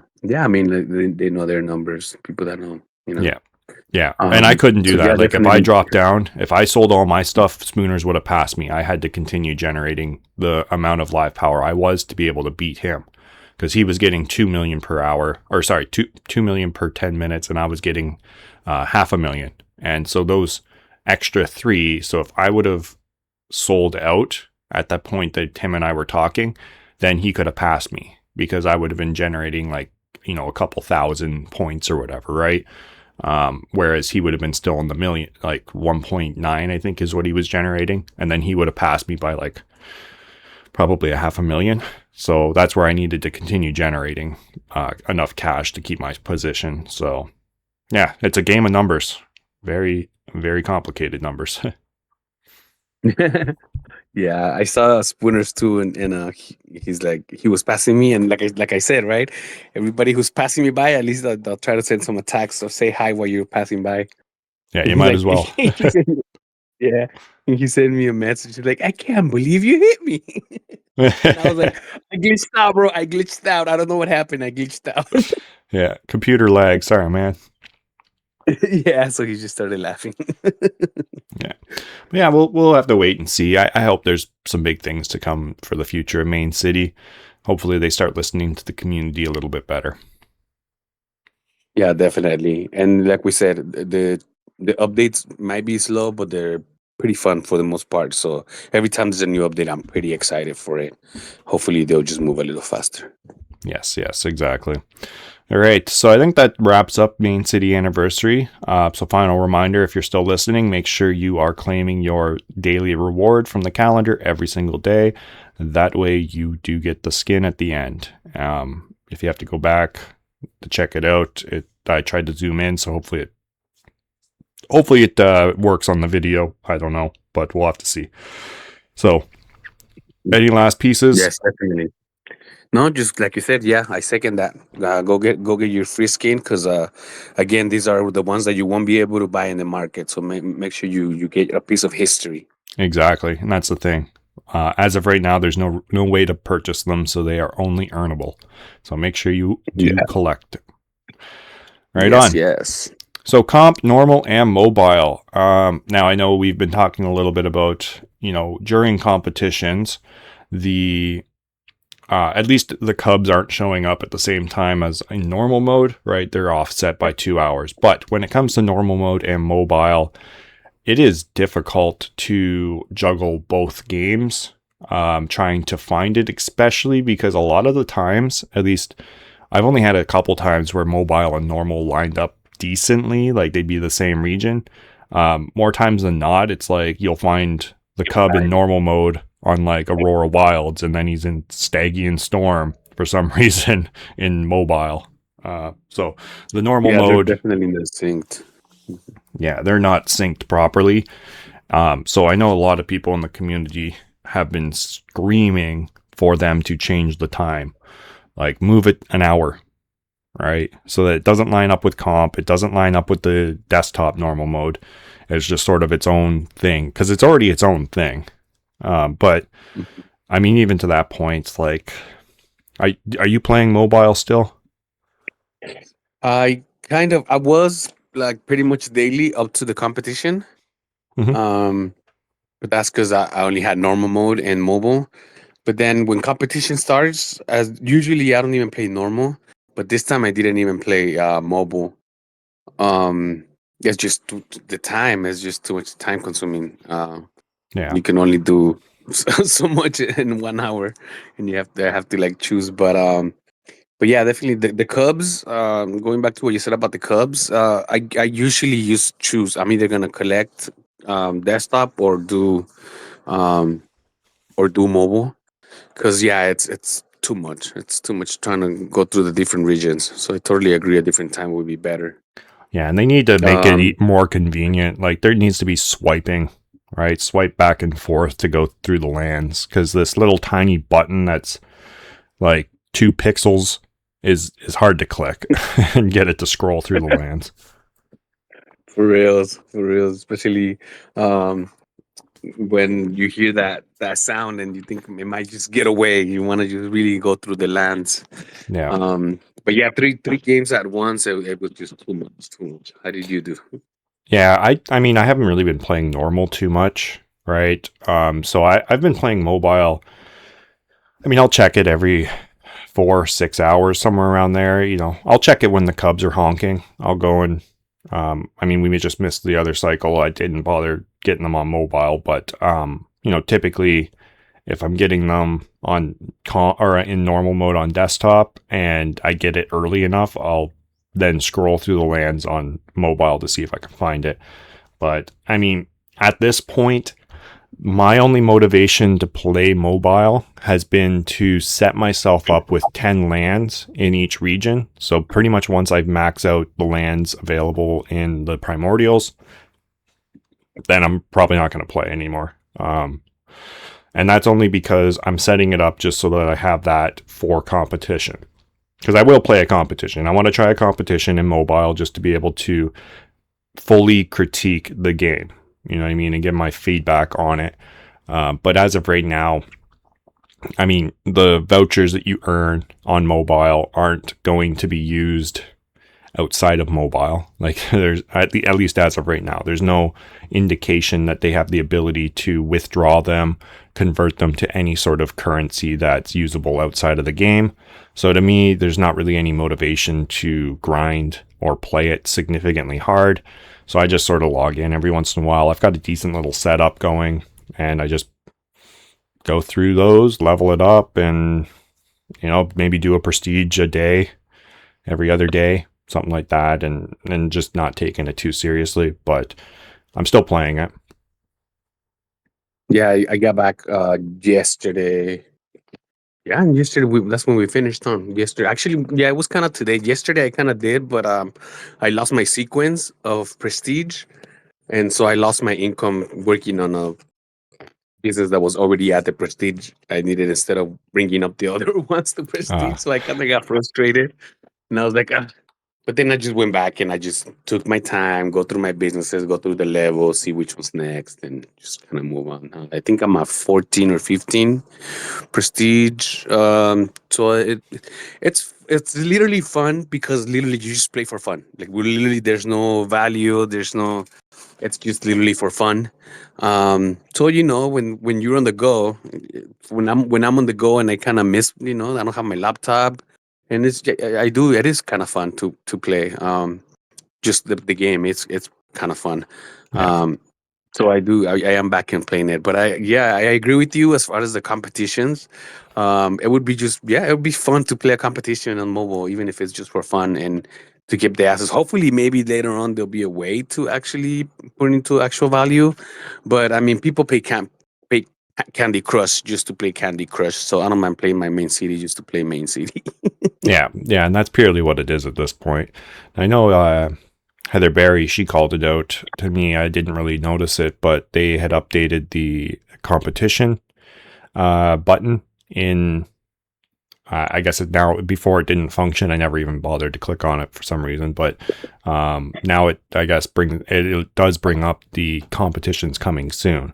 So to me, that indicates hopefully we're going to be seeing a competition relatively soon on mobile, at least just to test it out. But that being said, I mean, I don't really want to see a competition until we have the link between crypto.com NFT and the game, right? Because a lot of people are at a disadvantage with, not being able to access any of their NFTs or having to transfer them to DeFi. So, I think if they're going to run a competition and, be handicapping us like that, I don't know how many people are going to really want to play, but I guess it gives newer players and people that aren't really familiar with Mane.City more of an opportunity because they don't own NFTs, and the big dogs that do own all the NFTs on crypto.com don't have access to them at the moment. So could make it for an interesting competition. Yeah, definitely. An unintended handicap for the big dogs. Yeah, exactly. That's right. So Yeah, yeah, definitely would be fun to have one. yeah, And I but hadn't noted the update either. yeah, I didn't until she called it out in the Legion Discord, and I was like, oh, go and check it out. And yeah, lo and behold, that was the little update, I guess, that they did. I don't know if there was anything else within that update. That was done, like second last day of the competition or something. But Yeah. yeah. But yeah, I mean, other than that, I mean, we're still waiting on expeditions to come to mobile as well, if that ever does come. But I mean, realistically, I have the same sentiment that many people do have within the community, and that is that the game is a little underwhelming. And I mean, realistically, it is just a redo and just another version of the desktop version. I mean, there's slight UI changes, but it's essentially the same thing. And to that point, if I were to introduce people to Mane.City, they're signing in with an email regardless. I would just say go, at least if you're on an Android, play on a mobile browser. Just set it to desktop mode, sign in, and just play the desktop version. Like, there's zero reason to play mobile unless you really just want an app that you click on. But to me, I would just have it bookmarked, Mane.City. You can log in right on your phone using email by switching your mobile browser to desktop mode. And yeah, you're good to go. So if you sign in with if people usually sign in with MetaMask, we're not able to do that, right? But people that signed in with email, they are able to just switch to browser. Yes. Yeah. So the unfortunate state of the game is that if you are signing in with a DeFi wallet, you are not able to sign in on the browser Explorer or whatever from the wallet Explorer, right? So if you are on MetaMask or if you're on-chain, they have a little browser, but it does not work to link to Mane.City and sign in with your DeFi wallet. But if you do play and are using only an email, and you are on Android, I don't know about iOS because I don't have an iPhone, but my Android phone, you are able to go and log into any version that is signed in through email just by switching your mobile browser over to desktop mode, and then you have access to the entirety of the game, which to me is the better route to go if you're going to play on mobile. Yeah, definitely. If you're able to do that, that's a great suggestion, a great tip. Because whatever you grind in desktop version, it'll actually move into like a lot of the bonuses actually goes into the competition. So yeah, if you guys are able to sign in with an email, that's how you sign in with the app at the moment, right? It's only through email.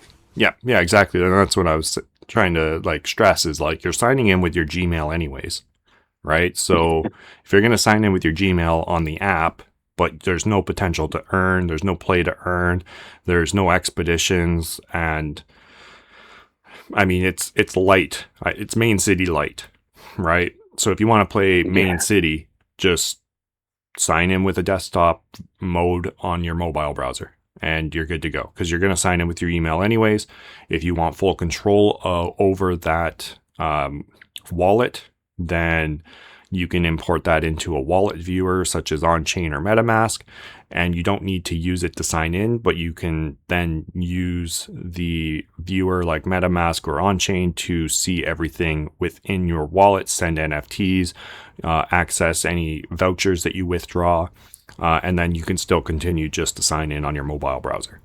And I mean, honestly, I wish I could do that, right? But because we are limited due to signing in using a DeFi wallet, we are not able to play on mobile.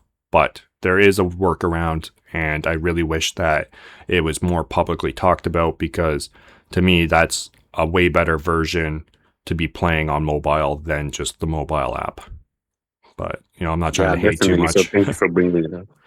Yeah, no, definitely. Thank you for bringing it up because, again, like you said, even the little cartoon characters in the mobile app look like fun, So it's definitely just a Candy Crush type of system as opposed to like a Web3 kind of game. And so, yeah, thank you for that information. And I'm pretty sure that a lot of people will find it useful. I know I did. I wish they had some story stuff going on, like, man, they could make it a lot nicer. But, I mean, we can maybe one day get into talking about that. We don't want to make this a 3-hour podcast. Yeah, the other last thing that I would say between mobile and desktop is that how on desktop we go to expeditions and there's like a default avatar that is just a dark lion, like a shadow, I would say, like just an outline of a lion. Yeah, just an outline. They should put that character from the mobile right there. That'd be a good idea, right? Yeah, I mean, I would be 100% game for them bringing those 3 characters into the desktop version and even just make us spend diamonds to buy them, just like they did in the mobile the mobile version. And then that can be our default guy, right? That would be way better. Yeah, definitely. And that'll even help the lower accounts too, so that they can send 3 missions instead of just 1. Even if they don't have NFTs. Yeah. Right? Yeah, maybe that's why they don't want to do it, but I don't know. There's that option. I think it's a very good little option to bring in because at least then it also exposes people to NFTs in some capacity, right? Because it's like, hey, this adds this and this and this, and you can use it for this, and then maybe encourages them to go and actually buy a Cyber Cup that's unique to them. So yes, yeah, I think so. I agree with that too. I think it would enhance them to kind of like a skin, right? You want to personalize the game. Once they see a little character instead of just the outline, they'll be like, oh, okay, these characters are cool, but I can buy one that is just mine, like no other person can have the exact same character. And yes, that's what an NFT is. Yeah, exactly. So I think there's potential. Hopefully they listen to this one day and maybe take some of these ideas from it. Yeah, definitely. Mm-hmm. Right on. So, I mean, other than that, speaking of the team, I think we can move on to that component of it, the solemn aspect of the podcast. You good for mobile competition and normal stuff? Yeah, I think it'll be a good segue.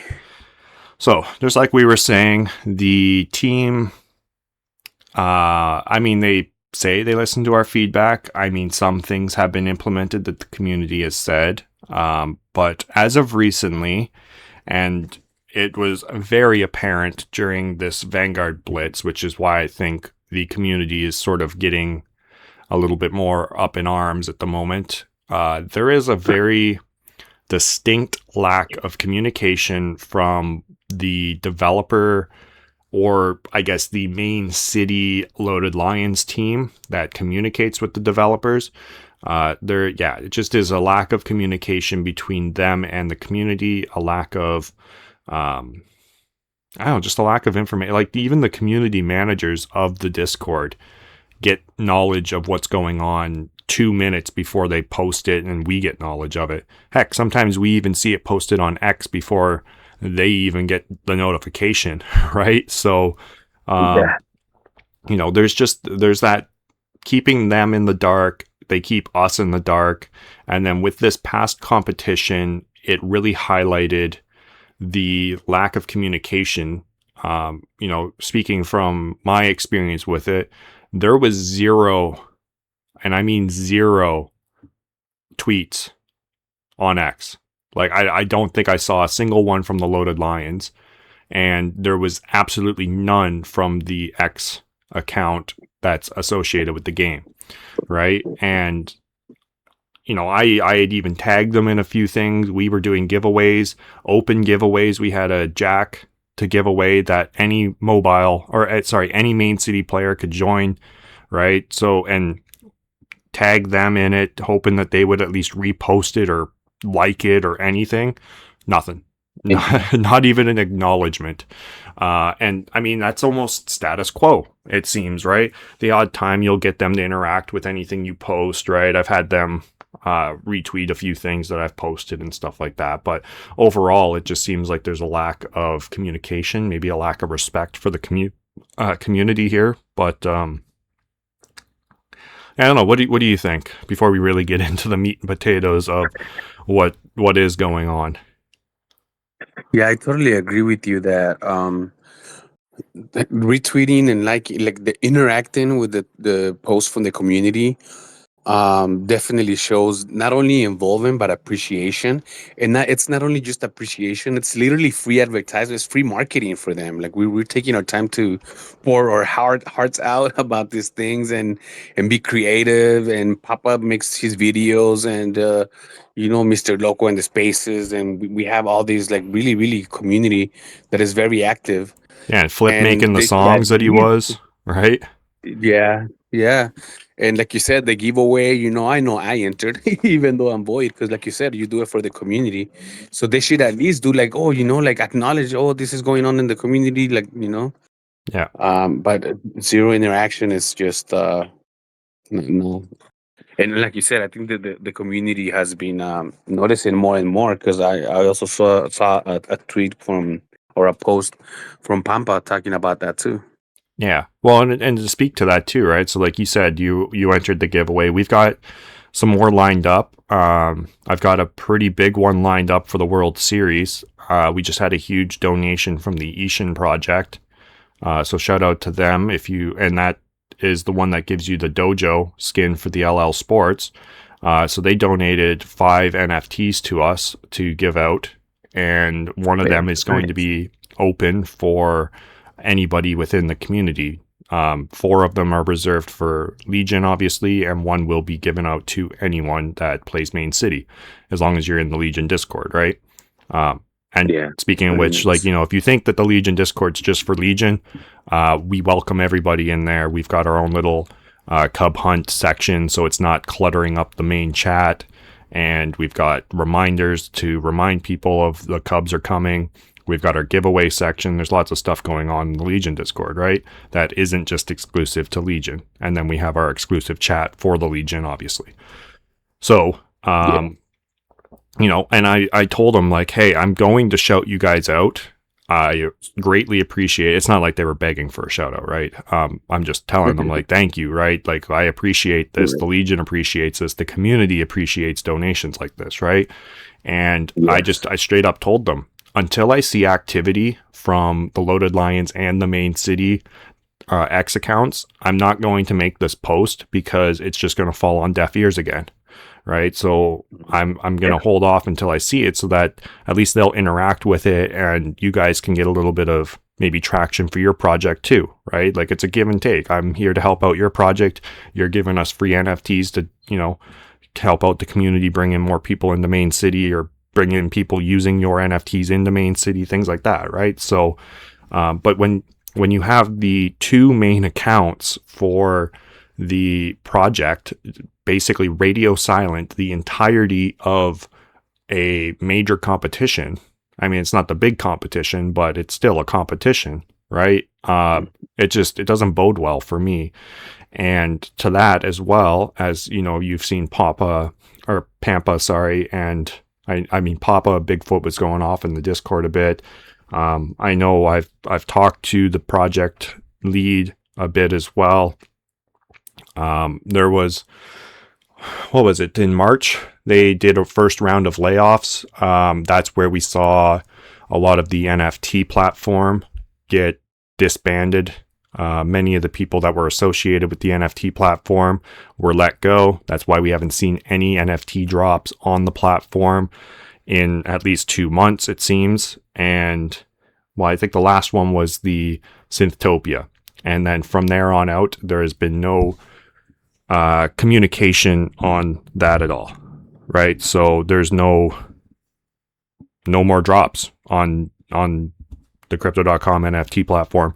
There's no indication of a future for that, which is troubling. I know a lot of people have been saying that they are removing all of their NFTs out of Crypto.com's NFT platform out of fear of a complete and entire total sunset of the entirety of the project. Not the Mane.City or Loaded Lions project, just the NFT platform in general. But there's also concerns around sunsetting the Loaded Lions and all that type of stuff. So recently, within the last couple weeks, definitely during the Blitz, it became apparent that some of the people have also been let go that are associated with the Loaded Lions team and the Mane.City team. So that is why both of those accounts have sort of fallen silent. And yeah, it's troubling because we're not even really told that, right?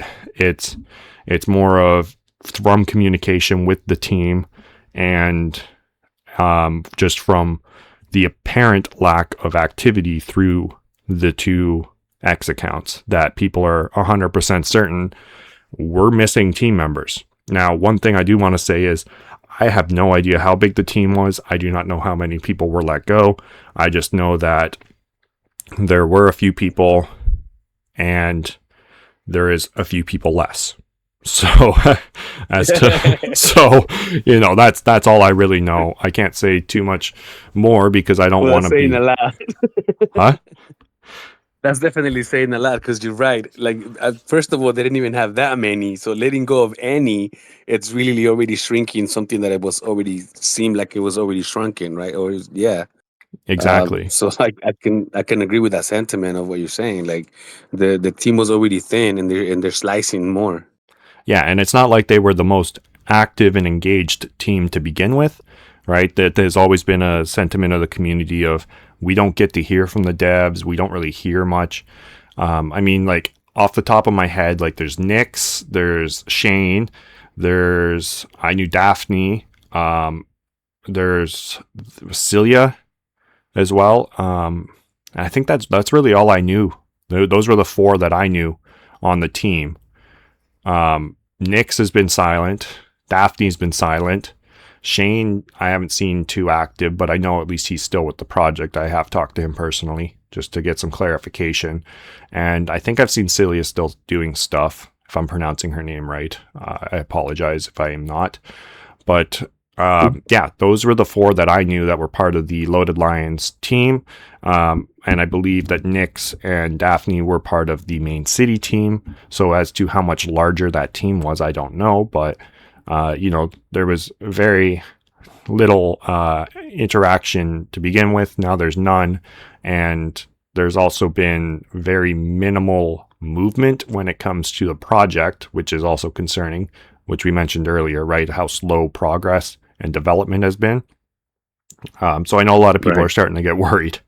I am myself, I won't lie, but I do think that we're still moving forward. I mean, there's a lot. I personally think, like, if crypto.com came out and just completely canceled the entirety of this project, I think that would harm their reputation beyond any repair. I mean, they've already done massive harm, right? I mean, that's pretty much all Chris seems to do, is harm to the reputation of the company. No shots fired here, but that's just my opinion, because, the unburn, right? Creating 70 billion more tokens was not a good look for the community, especially with the majority of the community that is on DeFi using DeFi staking, and the ones that truly had the voting power voted no to this, and then them going forward with it anyways because of the amount of tokens that are staked for cards. So there's a lot of shady stuff that goes on with that. And then also, them partnering with Trump. Whether you love Trump or you hate Trump, just know that Trump is typically out for Trump. And you need to realize that he is there to make money for himself. He does not like making money for other people. And Citadel is the same. And they are now partnered with Citadel. So, I think Pampa said it the best. They finally joined the people that they truly admire. And that's the people that love to wreck the retail investor. So they probably wouldn't really care, honestly, about the reputation they have with retail. If they got rid of us all, I think that's maybe even what they want in some capacity. But I really hope that they don't make that mistake, because, I mean, their reputation's already well known throughout the crypto spaces. Anybody that has seen what just happened over the last couple of years here is never going to invest in crypto.com, just because of how they've been handling everything, right? And so that makes it very difficult. Now, they may be able to bring in new people, right? That's originally what I was hoping. If you guys keep a decent reputation, you guys are an easy onboard for many new users that are less familiar with the technology of DeFi and are more interested just in investing, using a credit card, getting some perks that come with the credit card. And I was hoping, with Mane.City maybe playing and earning a little bit of extra money through that on their mobile phone, there was potential to really bring in and create an amazing ecosystem. But they do seem very, standoffish with the reduction in traffic through their NFT platform, as well as themselves distancing from the loaded lions. That's my main fear. But I don't want to be spreading too much fear, uncertainty, and doubt at this moment. So please take what I am saying as just a concerned investor sharing his thoughts at this point. Yeah, and it's understandable, and it's also appreciated, because we need all perspectives about everything. And I think that they have been working on getting their name out there, as far as like the UFC and the crypto.com arena. A lot of sporting events. It seems like they've always wanted to catch the manly man part of the people that invest. They were the people for the bros. And and that, I think that's what makes the Crow fam like such a good community, because it's literally like, there's females and everything, but it's mostly guys doing guy stuff. um and I would really expect them to really keep things up. I would really hope that this is like a rotation of maybe people that were not really working out. Maybe hopefully they're kind of like seeing what departments need more work on, which ones don't. Um it does seem like people. I keep hearing about how people were saying about their NFT website that it looks pretty like ancient. That you could tell right away that the developers don't really put time into it. So that kind of already seemed as like they were not really working on their NFT. But as far as like the Loaded Lions, they were still pretty like active and trying to keep the Loaded Lion community up there and saying like this is something kind of like unique in the crypto world. The Loaded Lion community, it's something that is very exclusive, and I really hope that they maintain that. I really hope that they make sure that that's their brand, that the community is their brand, because they've even said it like one of their leverage is crowfam. They literally I've seen it in documents where they say some of the things that we leverage is a crowfam, meaning that we have these many people behind us that, I mean, kind of like GameStop, right? Or the XRP army, or Yeah. like it's their own communities and stuff, and that's what the crowfam is. So I really hope that they don't lose the community. I really hope that, and then again, if you guys are listening to this podcast, like this is the community speaking from the community and what we hear from the community. We just happen to have the platform, Yeah. um, but it's definitely a sentiment that has been going around. So I really hope that they realize how important their crowfam is, because they even say that it's leverage that they have, so they know what kind of an asset it is.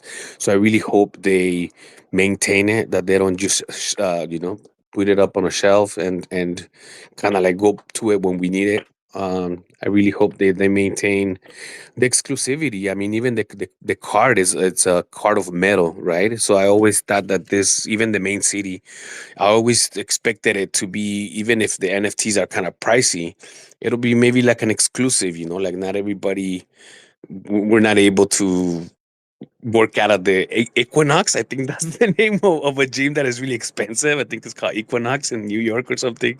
It's probably here in LA too. And not to say that we don't want, like, people without money in the game, of course. But just to just have a little bit of exclusivity, a little bit of, and I just always saw crypto.com with that brand, and I hope they kind of like maintain it, and I hope that this is just gonna be something that those things where you shake things up and then the best that comes out of it. Yeah.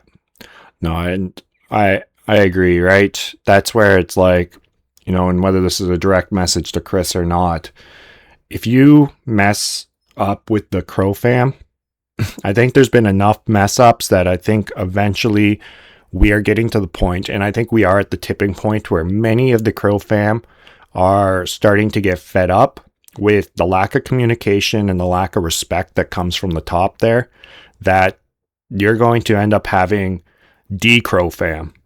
There will be people out there that make it their life's mission to ensure that everyone that even thinks about joining crypto.com is aware of everything bad that you have done in the past, and basically makes it their life's mission to ensure people are aware of the scammy and scummy activities that have been going on recently, and ensure that it is blasted out there every single day. You know what I mean? Because like they will get frustrated. People are frustrated. I am slightly frustrated with the lack of communication, the lack of respect, and the taken for granted attitude that he has with the Crow fam, right? There's just something that just doesn't feel right, where they have been taking advantage of us in a sense that it's like, oh, they will keep buying this, they'll keep buying that.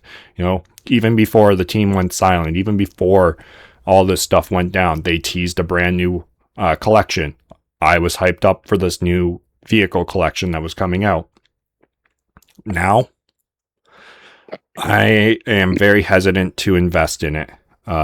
If it came out tomorrow, I might mint a couple just to see what they look like, see what my opportunity is. But knowing how Mane.City works, and typically those would probably be given out as prizes, for competitions, I would probably just sit on the sidelines of the mint.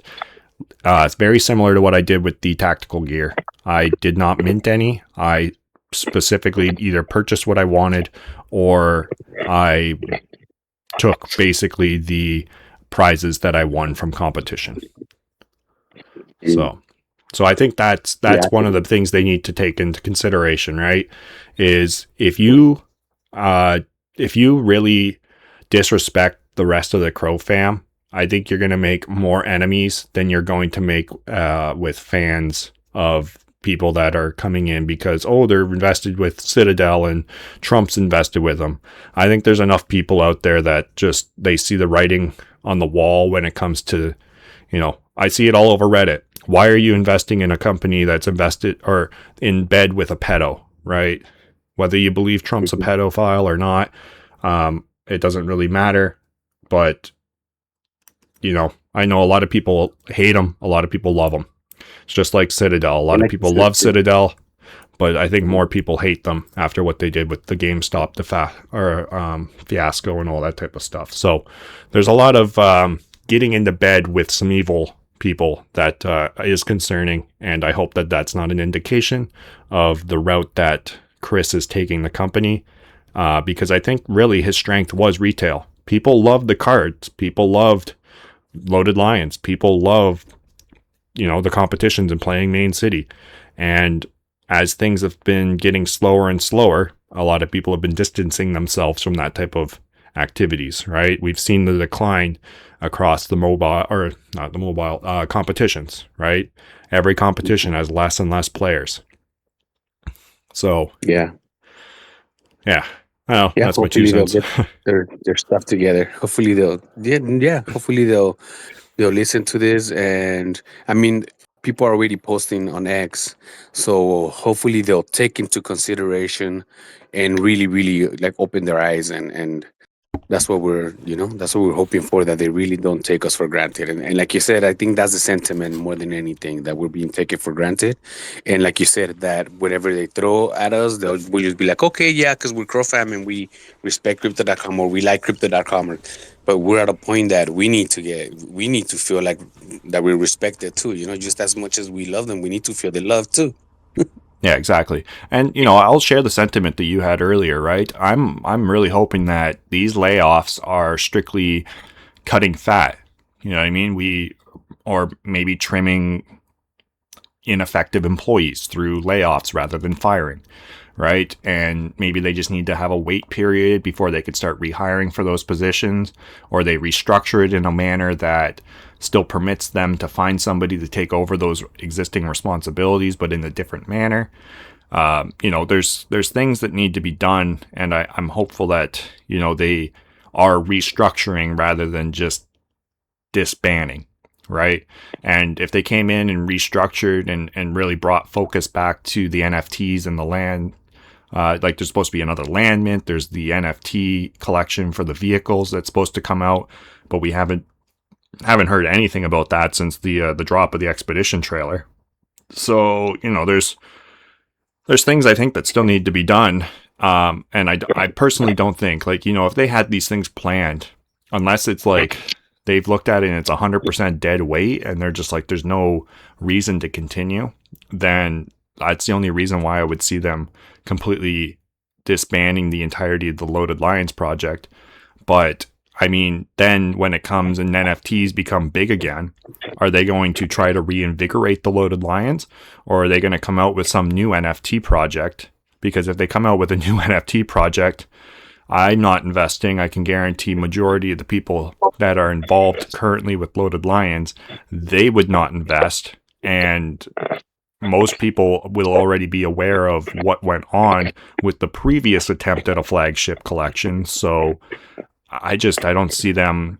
I see if they decided to disband the entirety of the Loaded Lions project and collection, sunset everything, then that is either an indication that they are never going to get back into NFTs and mobile or Web3 gaming, or they've literally just cut off their own leg, because majority of people that are familiar with what had already gone on with their NFT attempt will not invest, and a lot of people will be reading up on this before they invest, and there will be millions upon millions of disgruntled posts about said discrepancies and disrespect. Yeah, I don't think they can afford to leave the loaded lions aside. I think that leaving aside the loaded lion project, it would be like declaring bankruptcy and trying to restart a company. And I don't Yeah. think they want that attached to their name. So another thing that I would say is it's that it's also the slowness of the bear market. I would say that I would put a little bit, like, if we can survive the bear market, and kind of like even just the excitement of a bull market can just, just hype things up. So, like they always say, the bear market, that's where people build. So hopefully this is just part of the building too, part of the struggle that the just overall bear market goes through. If they can just survive this, I think once the bull market comes back around, things are gonna take off. But they kind of abandoned, especially the loaded lions, because, like you said, it would be like shooting themselves in the foot. And I would even say that it's worse. I would even take it as they're saying, you know what, we're declaring bankruptcy and try to restructure. And I don't think they want that attached to. People already think that crypto overall is a scam, and then having crypto.com, the brand, being a scam, it would just definitely kind of like validate people's speculation about just crypto overall. Yeah. So Rug I pull. think that, right? Yeah. Sorry, continue. Yeah, no, yeah. I'm just like really don't think that they can afford to let go of the loaded lions. I think that that's literally their heart, their pulse. Like the loaded lions is their blood, you know? Yeah. Well, and that to me, so, going back to the cards, Loaded Lions were supposed to bring out a card. To me, that is more exclusive than the Icy White, right? That might even be more exclusive than the Obsidian card, because, there is 10,000 Loaded Lions. To get a Loaded Lion card, you should have to own a Loaded Lion and probably have to stake 500,000 Loaded Lion or Lion tokens or something like that, right? That would make sense. That would bring forward like an amazing status card, right? Loyalty program, right? Whatever you want to call it. But that would like indicate to me we're serious. We're serious about Loaded Lions.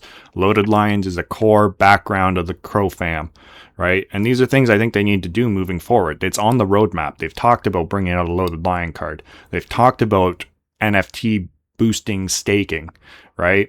Like if I'm staking Crow on the app and I have a Loaded Lion in my NFT wallet, that should give me an extra percent at least, right? So if I'm staking my Crow for 5%, I should be getting 6% with the Loaded Lion. And if I'm staking for 20% for a year on a Lion token stake, then boost it up to 25 because I have a Loaded Lion. Like those are the perks that the community expects. The community, we want. That's stuff that we want. We deserve this stuff, right? And I don't want to say, okay, deserves not the right word, right? That sounds like now I'm just a little beggar, but it's just the respect, right? We've been here, we're helping out the project, we throw out ideas, everybody in Crow fam. I don't think there's a person out there that doesn't give some sort of constructive criticism. I mean, there's maybe some people that just purely give criticism, but even within those criticisms, there's stuff that can be taken away. We're a passionate community. Yeah. I know, that's why I said this there, because I got carried away with your speech. I was like, yes, you tell him, our wink. Yes. But hey, we're getting passionate. I know we're getting a little heated here. Yeah, but we don't want to sound like brats. We're just regular people like you, everybody that's listening. If you're listening to this, you're most likely Crow fan, and like you were saying, we're just very passionate. We're very passionate people, and It's just that's what makes the Crow fam such a great community, because we really care for each other with passion, because we are literally friends in spaces and competitions and even on Discord text messages, you know. Yeah, exactly. And, that's why we are Crow fam. We are the Kronos family. That is it. And aside from Yuga Labs, like, I'm not the most exposed to all of the communities that are out there, but, the other side, Yuga Labs, the Bored Ape Yacht Club, that's a massive community on Ape Chain, right? I mean, I can't really think of a much bigger project than them, and I would say, maybe we don't have the population they do, but we've got quite a few that, maybe we're close to like 30% of their size, but we're just about as passionate, right? So I would say we're one of the biggest communities out there, really, when it comes down to it, right? And I think to just disregard and kick us to the side is definitely not in the best interest, and that is why I don't think it will happen. But again, usually when I say something, I'm wrong. so maybe I'll say yes, it's going to happen. They're getting rid of they're getting rid of the Loaded Lions project, guys. Mane.City's dead. Please, just they killed it So that it doesn't happen. Exactly. So that it's opposite. Yeah, definitely love the Crow fam. It's and I mean, people still want to build. Like, shout out to the Verse. Shout out to the people working on that multi-chain project. People that come from the Crow fam, and people want to build still. Oh, they do. There's the a lot of community. really great builders out there on Kronos. Like, shout out, like you said, to the Spectral system that's being built by JK and the Crazy Monster project, right? They're still I would say probably my top partner. Like, there's not really much else that can contend with it. I mean, Jack and Jill's are in there with the Verse as well, but what they're doing with the Crazy Monster project is phenomenal. And side note, congratulations, guys. I should have brought this up at the very start, but you minted out. It's done. So if you're looking for a Crazy Monster, you better start looking on secondary, because you are not able to mint, and those legendaries are going to be hard to come by now. So good luck. But congratulations, definitely is in order for the Crazy Monsters. Amazing job, amazing project, amazing future that they have coming down the pipeline. If you guys are not familiar with them, you are doing yourselves a disservice. And to speak to that, they are in the ballpark of Kronos is not treating us well. We are still home. Our home is on Kronos, but everything they are building is going multi-chain, right? So Ape Chain's one of them. Anything within Ethereum is basically what they're working through on chains, and they are doing this primarily because they see that the lack of incentive to develop strictly on Kronos. The community is shrinking because of the disregard, the disrespect, the complacency that Crypto.com has had with their Kronos chain, and basically using it as a piggy bank rather than as an actual development tool. So they see this and they realize, if we are going to survive as a crypto project, we need to diversify and bring ourselves to a multi-chain status. And so that's what they're doing. They're working on bridging. They're working on doing a ton of stuff. You'll be amazed, socks blown right off by the Spectral project once that comes out. So definitely some amazing builders out there. They've got the Verse coming out as well, which, I'm a Mane.City channel, but I'm definitely going to be doing stuff. Side note, I did get to test out the Prelude. My computer is a piece of shit, to put it simply, and does not have a dedicated graphics card. So it was not running the most optimum, but I was able to play through it a little bit. I'm going to probably try to play a little bit more today after we're done this podcast, and it's pretty cool. So that's sort of. So you mean you survived some of the meteorites that keep falling? Because again, this is the same thing for me. I said I put played it it. on, but my laptop, yeah, my laptop didn't like handle it well. I was gonna put it on my PC. I wanna put it on, play it on my PC, see if that graphics is a little better. But yeah, I was trying to move around, and I just kept getting shot by those meteorites that were falling. Yeah, no, And then I'm yeah, gonna get yeah, this cooling pad back frozen again. Once it's frozen, I'm gonna see if that will allow me to complete the whole thing. That's my goal, is to at least just complete it. I'm not looking for a leaderboard rank. I'm just looking to get her finished. yeah, that's again. This is a Main City podcast, and we diverted because of the monsters. The monsters are in Main City, and from the monsters is the project with JK, and it's just family. It's a beautiful thing being part of the Crow fam. The Spectro, like you said, it's gonna be a great project. We're not trying to leak too much information about the game, but the game is going the verse. So yeah, there's and again, and this goes exactly to what we're saying. Like people are gonna keep building, and crypto.com don't want to end up with a bad reputation. Like crypto.com doesn't want, they don't want to be left behind. They're just maybe even some of it is like you said, they're really maybe hanging around the bad people, and that's rubbing off with them. And hopefully that person that is being the bad influence, maybe they'll get impeached, or he'll get taken out of the office somehow, because yeah, like Yeah. you said, Trump only cares about Trump, and if people usually associate with people, it kind of rubs off. So Same hopefully way with Ken Griffin. crypto.com doesn't, right? Yeah. So hopefully they'll this is it, like hopefully they'll take advantage of the fact that he's in the office, so that they can pass laws and use their leverage to make a difference in the country overall and just the crypto world. And hopefully they don't take the side of I'm gonna squeeze as much out of the lemon as I can. Yeah, exactly. So there's a lot of potential. Hopefully they go the right way. Hopefully they take the right path. And who knows, right? Maybe some of the stuff that's going on right now is in compliance with what they need to do to meet regulations to become a licensed bank and whatever else they have on their roadmap for crypto.com, not the loaded lines.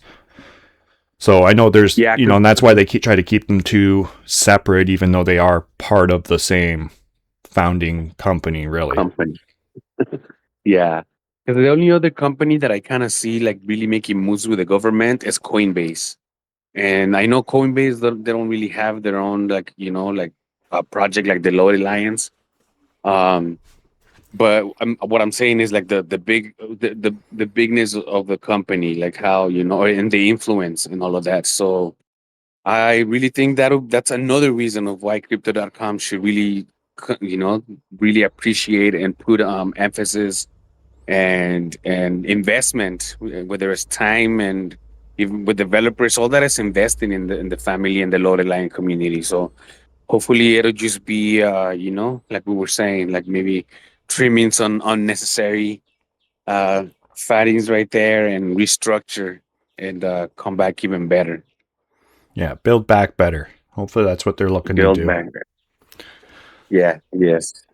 Yeah. So we'll see what the future brings. I'm still optimistic. I mean, they got the name. They've got AI.com. They've got a lot of stuff. They've got the AI agents that are coming out. Like, and speaking to that, right? Like, to get rid of the loaded lions, I think is, stupid, because they are something you can turn into these AI agents and make something amazing out of that. Make these NFTs into NPCs within games based on AIs. Get us to train the AIs. I'd sit there and talk with my lion all the time if I could do it through Mane.City, right? Get it trained to be, RWINK being able to help people, and they can come and talk to my lion, and it would give them information on how to play the game better and stuff like that. You know what I mean? Like there's so many things they could do. And I know Papa put it in there, and he's like, I would help out the project for free. I do not need to be paid. And I have offered to help out with things free of charge, just to see this to fruition, right? And bring in ideas and bring in fresh perspectives.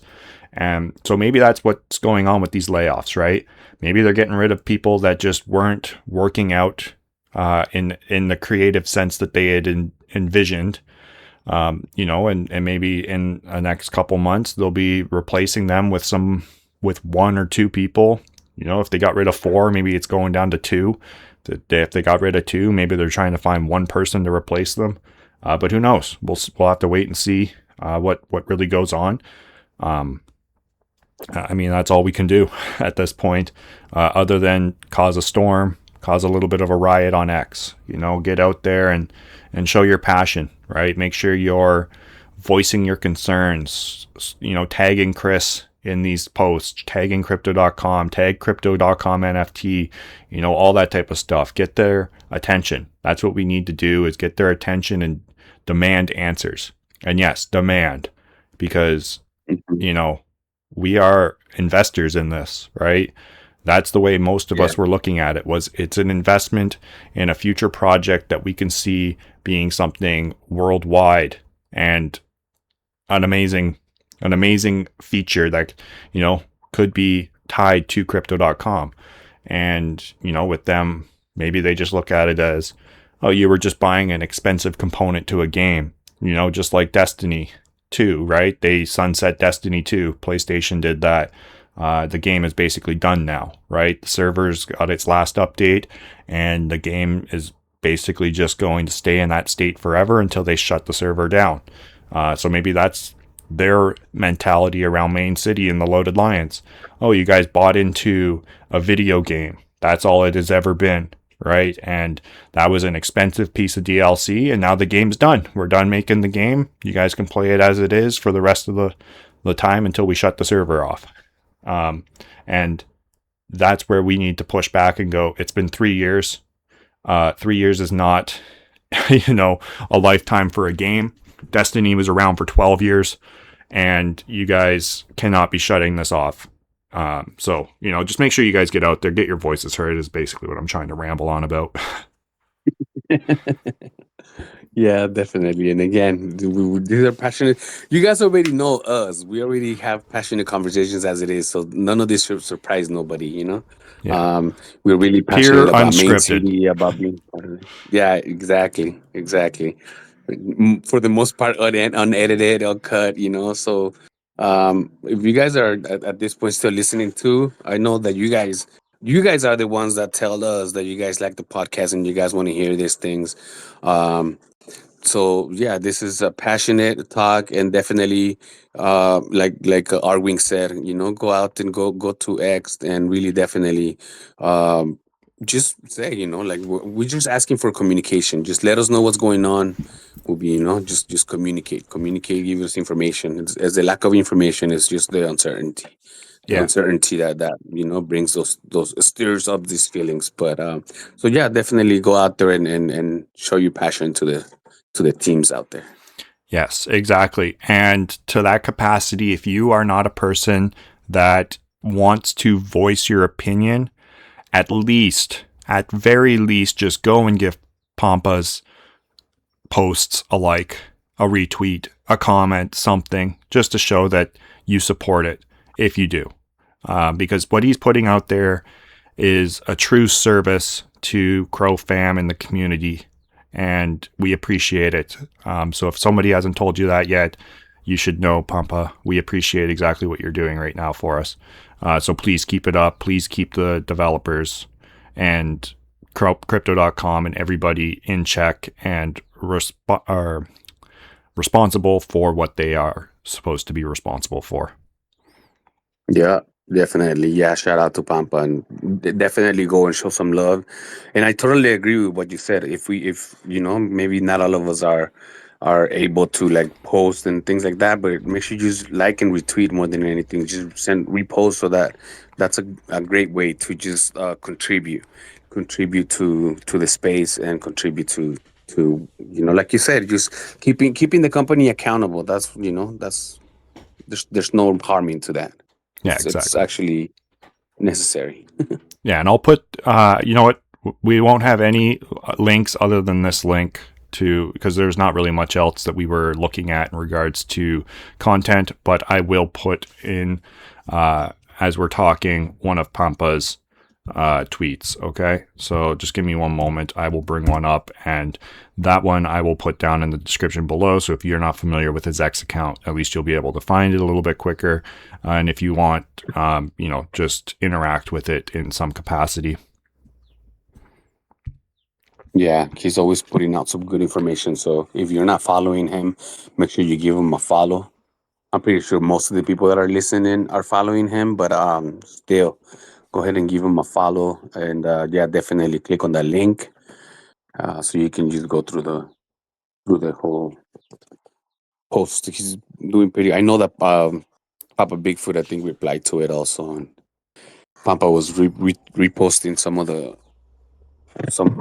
responses that Yeah, Papa here Bigfoot made. I think that I retweeted him. Yeah, I'll put this one because he talks a little bit about the other side as well in it. So this is his letter to Loaded Lions. So give it a read through. He's very critical, puts good criticism in there. I really didn't see anything that I would disagree with. Everything that he says here is spot on, and really we need some stuff. He even provides solutions. That's the best part about it, right? He's not just sitting there complaining about stuff. He's providing thoughts. He's providing critical analysis and critical solutions to the problems that he's seeing, right? It's not like he's just being like, you guys suck, blah, blah, blah. No, like he's at least coming out with some good stuff here. So I'm going to put this one down in the comments, or not in the comments, in the description below. This will give you guys a little bit of a starting point. Read through it if you like it. I mean, comment, retweet. What does he got? He's got 20 retweets, 57 likes. This should be well into the hundreds already. We just got 58 now. Oh, another retweet as we're looking at it. But this is something. And that was me. There we go. Yes, retweeted it. So that's me live.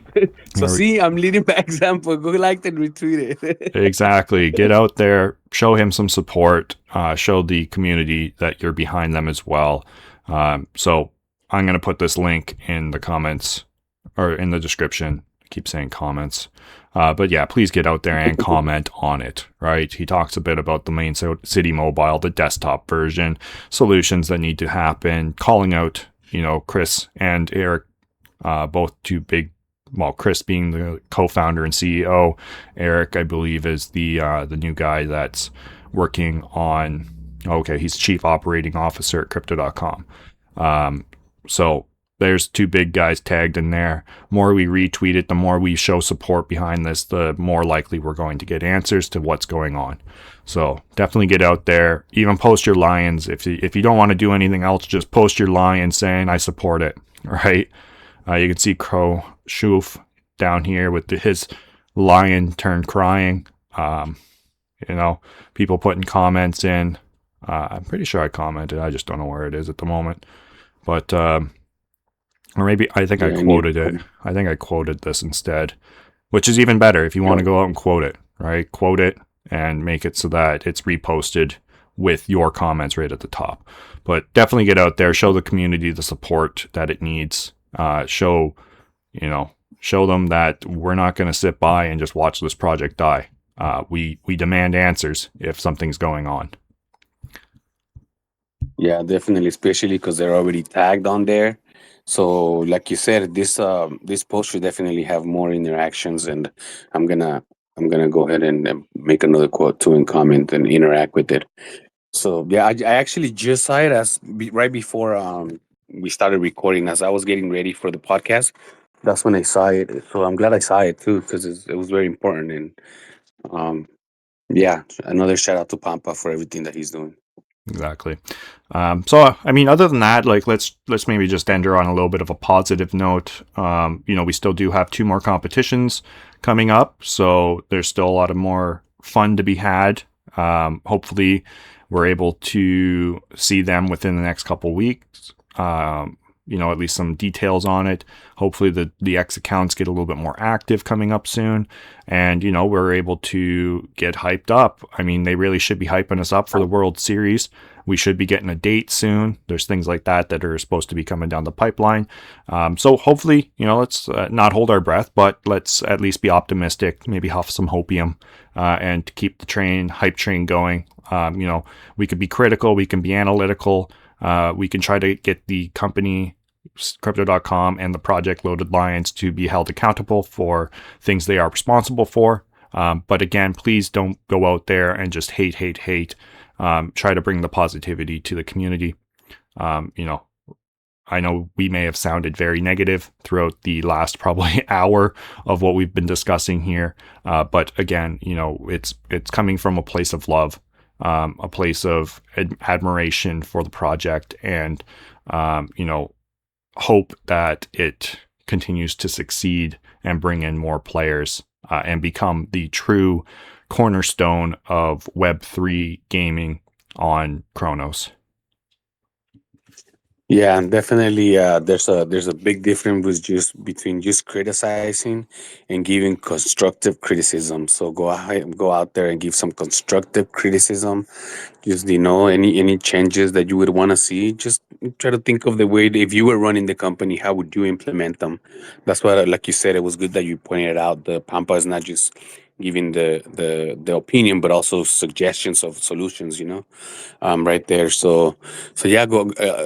Again, I agree. We're finishing this up with the good note that we just finished a competition. It was fun. There's more fun to be had, and yeah, just go ahead and make some constructive criticism, something that you would think it would be better. And I'm sure that everything's gonna be heard. I'm sure that things are gonna be looking sunny coming up. Sometimes, like they say, we need a little bit of the storm so that we can appreciate the sun again. And hopefully this is just a cloudy day. Very well said. Very well said. So I think with that, we can end sort of our discussion on what's going on with the layoffs, the team silence and stuff like that, and a little bit of the disgruntled community aspects. And so, I mean, just to do the little outro and wrap up, make sure you guys are logging in daily, right? Final reminder. You got that daily reward calendar, and you do not want to miss out on that skin, and you do not want to have to pay $40K per day that you miss. So, we've got 28 days we need to sign in, and there's 31 days in August, so you can miss a couple days if need be. But if you at least make it to the end of the calendar, you get, I think it's 2 lightning boosts. Sometimes it's 3 lightning boosts per day as a bonus. So nice little benefit if you do get the calendar completed early, on top of also having a interesting looking skin for your Lion's Den resort. So something to look forward to there, and hopefully we get a little bit more action from the community as the month here progresses. We are still looking forward to the final blitz. So we'll see when that ends up getting scheduled, probably later this month or start of September, I would guess. And then we would be maybe looking at the competition World Series 3, probably sometime in October, is what my guess would be. And I'm really kind of hoping it's just a 2-weeker. I don't want a month-long one, but chances are it'll probably be a month. Yeah, they'll probably keep it in the same format. But yeah, 4 weeks. Well, it depends on how hard people push, but we'll see. We'll see how things are. These competitions are always fun, and just starting from scratch, it's always lovely. It's always lovely to see what the blueprints bring. Yes, very true. And I mean, to see how far we could push it. Last World Series, just for a little piece of history for you guys, Crypto Diamond was the highest prestiger. He did not win the competition. He was below Crypto Ocean, but he does a typical sort of buy-in and then just power prestiges his way up to the top there. And I forget the exact number, but I think he was in the 220s. I know he was north of Prestige 200. It was crazy, man. He almost hit Division 1 in a competition. It was wild, dude. Wow, that's a lot of clicks. That's a lot of furniture. That's a lot of grind. Oh yeah, but that's his fun, right? He's just like, I want to see how far I could push the game. Spends money on it, buys the businesses, buys diamonds, just sits there and just like, well, lightning boosts his cool cats. Yeah. So It does sound like fun. yeah. Hey, I mean, I think his time's sort of limited, so we'll see if he makes a return. He hasn't been playing any of the competitions lately, so we'll probably see him for the World Series 3 though. So that is something to look forward to as well. Definitely something that's still scheduled. And I mean, other than that, I guess, we'll wait and see. Hopefully we hear from the NFT platform as to when the next mint for the vehicles is coming out. So there's a few soft things there as well.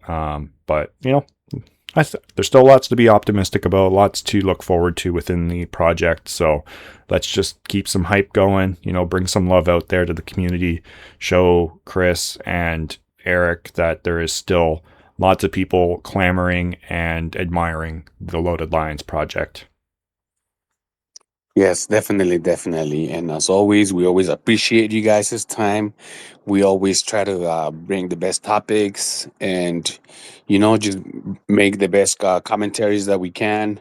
And again, like I said, we always get some good feedback. So I do really appreciate every single comment that we get about this podcast. And yeah, it's been another great one. Thank you for hosting our week. It's been fun. Yeah, thank you for joining, and thank you for helping engage in this passionate conversation. Hopefully everybody enjoys it. Drop down in the comments below any of your stuff that you maybe are concerned about or you're looking forward to. Personally, I would love to see some things you guys are looking forward to within the project. So show some love for the Loaded Lions and Mane.City in general. But yeah, again, DJ Oracle, thank you for joining me as always. Hopefully next time we'll have a special standalone little podcast with Gary if we can get that scheduled. And I know we've been in discussion, or at least had mentioned it with Meta. So we might get him on here as well for a discussion separately from Gary. But we are still in the works of trying to get those things set up. Kind of difficult across the amount of time zones that we are engaging in, so it's a little bit of a scheduling nightmare, but we'll get something going hopefully. But yeah, other than that, guys, thanks for listening. If you've made it to this has, I think, been the longest podcast we've ever put out, so if you like it, let us know. Maybe we could try to do some more close to 2 hours.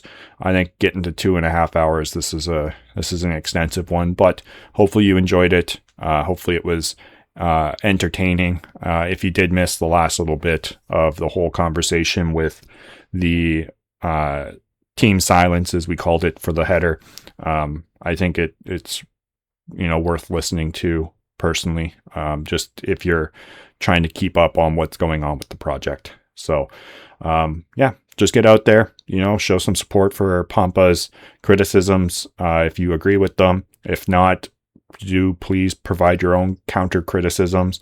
Otherwise, let's just try to show some support for the community in sort of a dark night that we're going through at the moment. Yes, definitely. Let's be the light out there. Exactly. That's what Legion tries to do. Don't fall into the void of destroying things. Had to throw that in there. No, even the void has a little bit of a light in it. No, exactly. We'll shine that little bit that we have. Is it the lantern or the flashlights? There you go. Well, actually, we'll probably use the time bomb and just the explosion. That's why I said a little bit of light. There you go. Yeah, you're not using those EMP shells.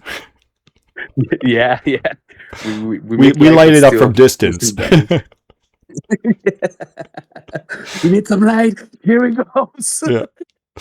Oh man. Well, yeah, no, it was a good competition, so it was a lot of fun. Let's keep the positivity going. So yeah, again, DJ Oracle, thanks for always joining me, providing awesome commentary with me. Thank you for the community that does stay through the whole duration of this. Even if you only listen to part of it, we still appreciate you guys. We still appreciate the interaction, the support that we always get. So you guys are awesome.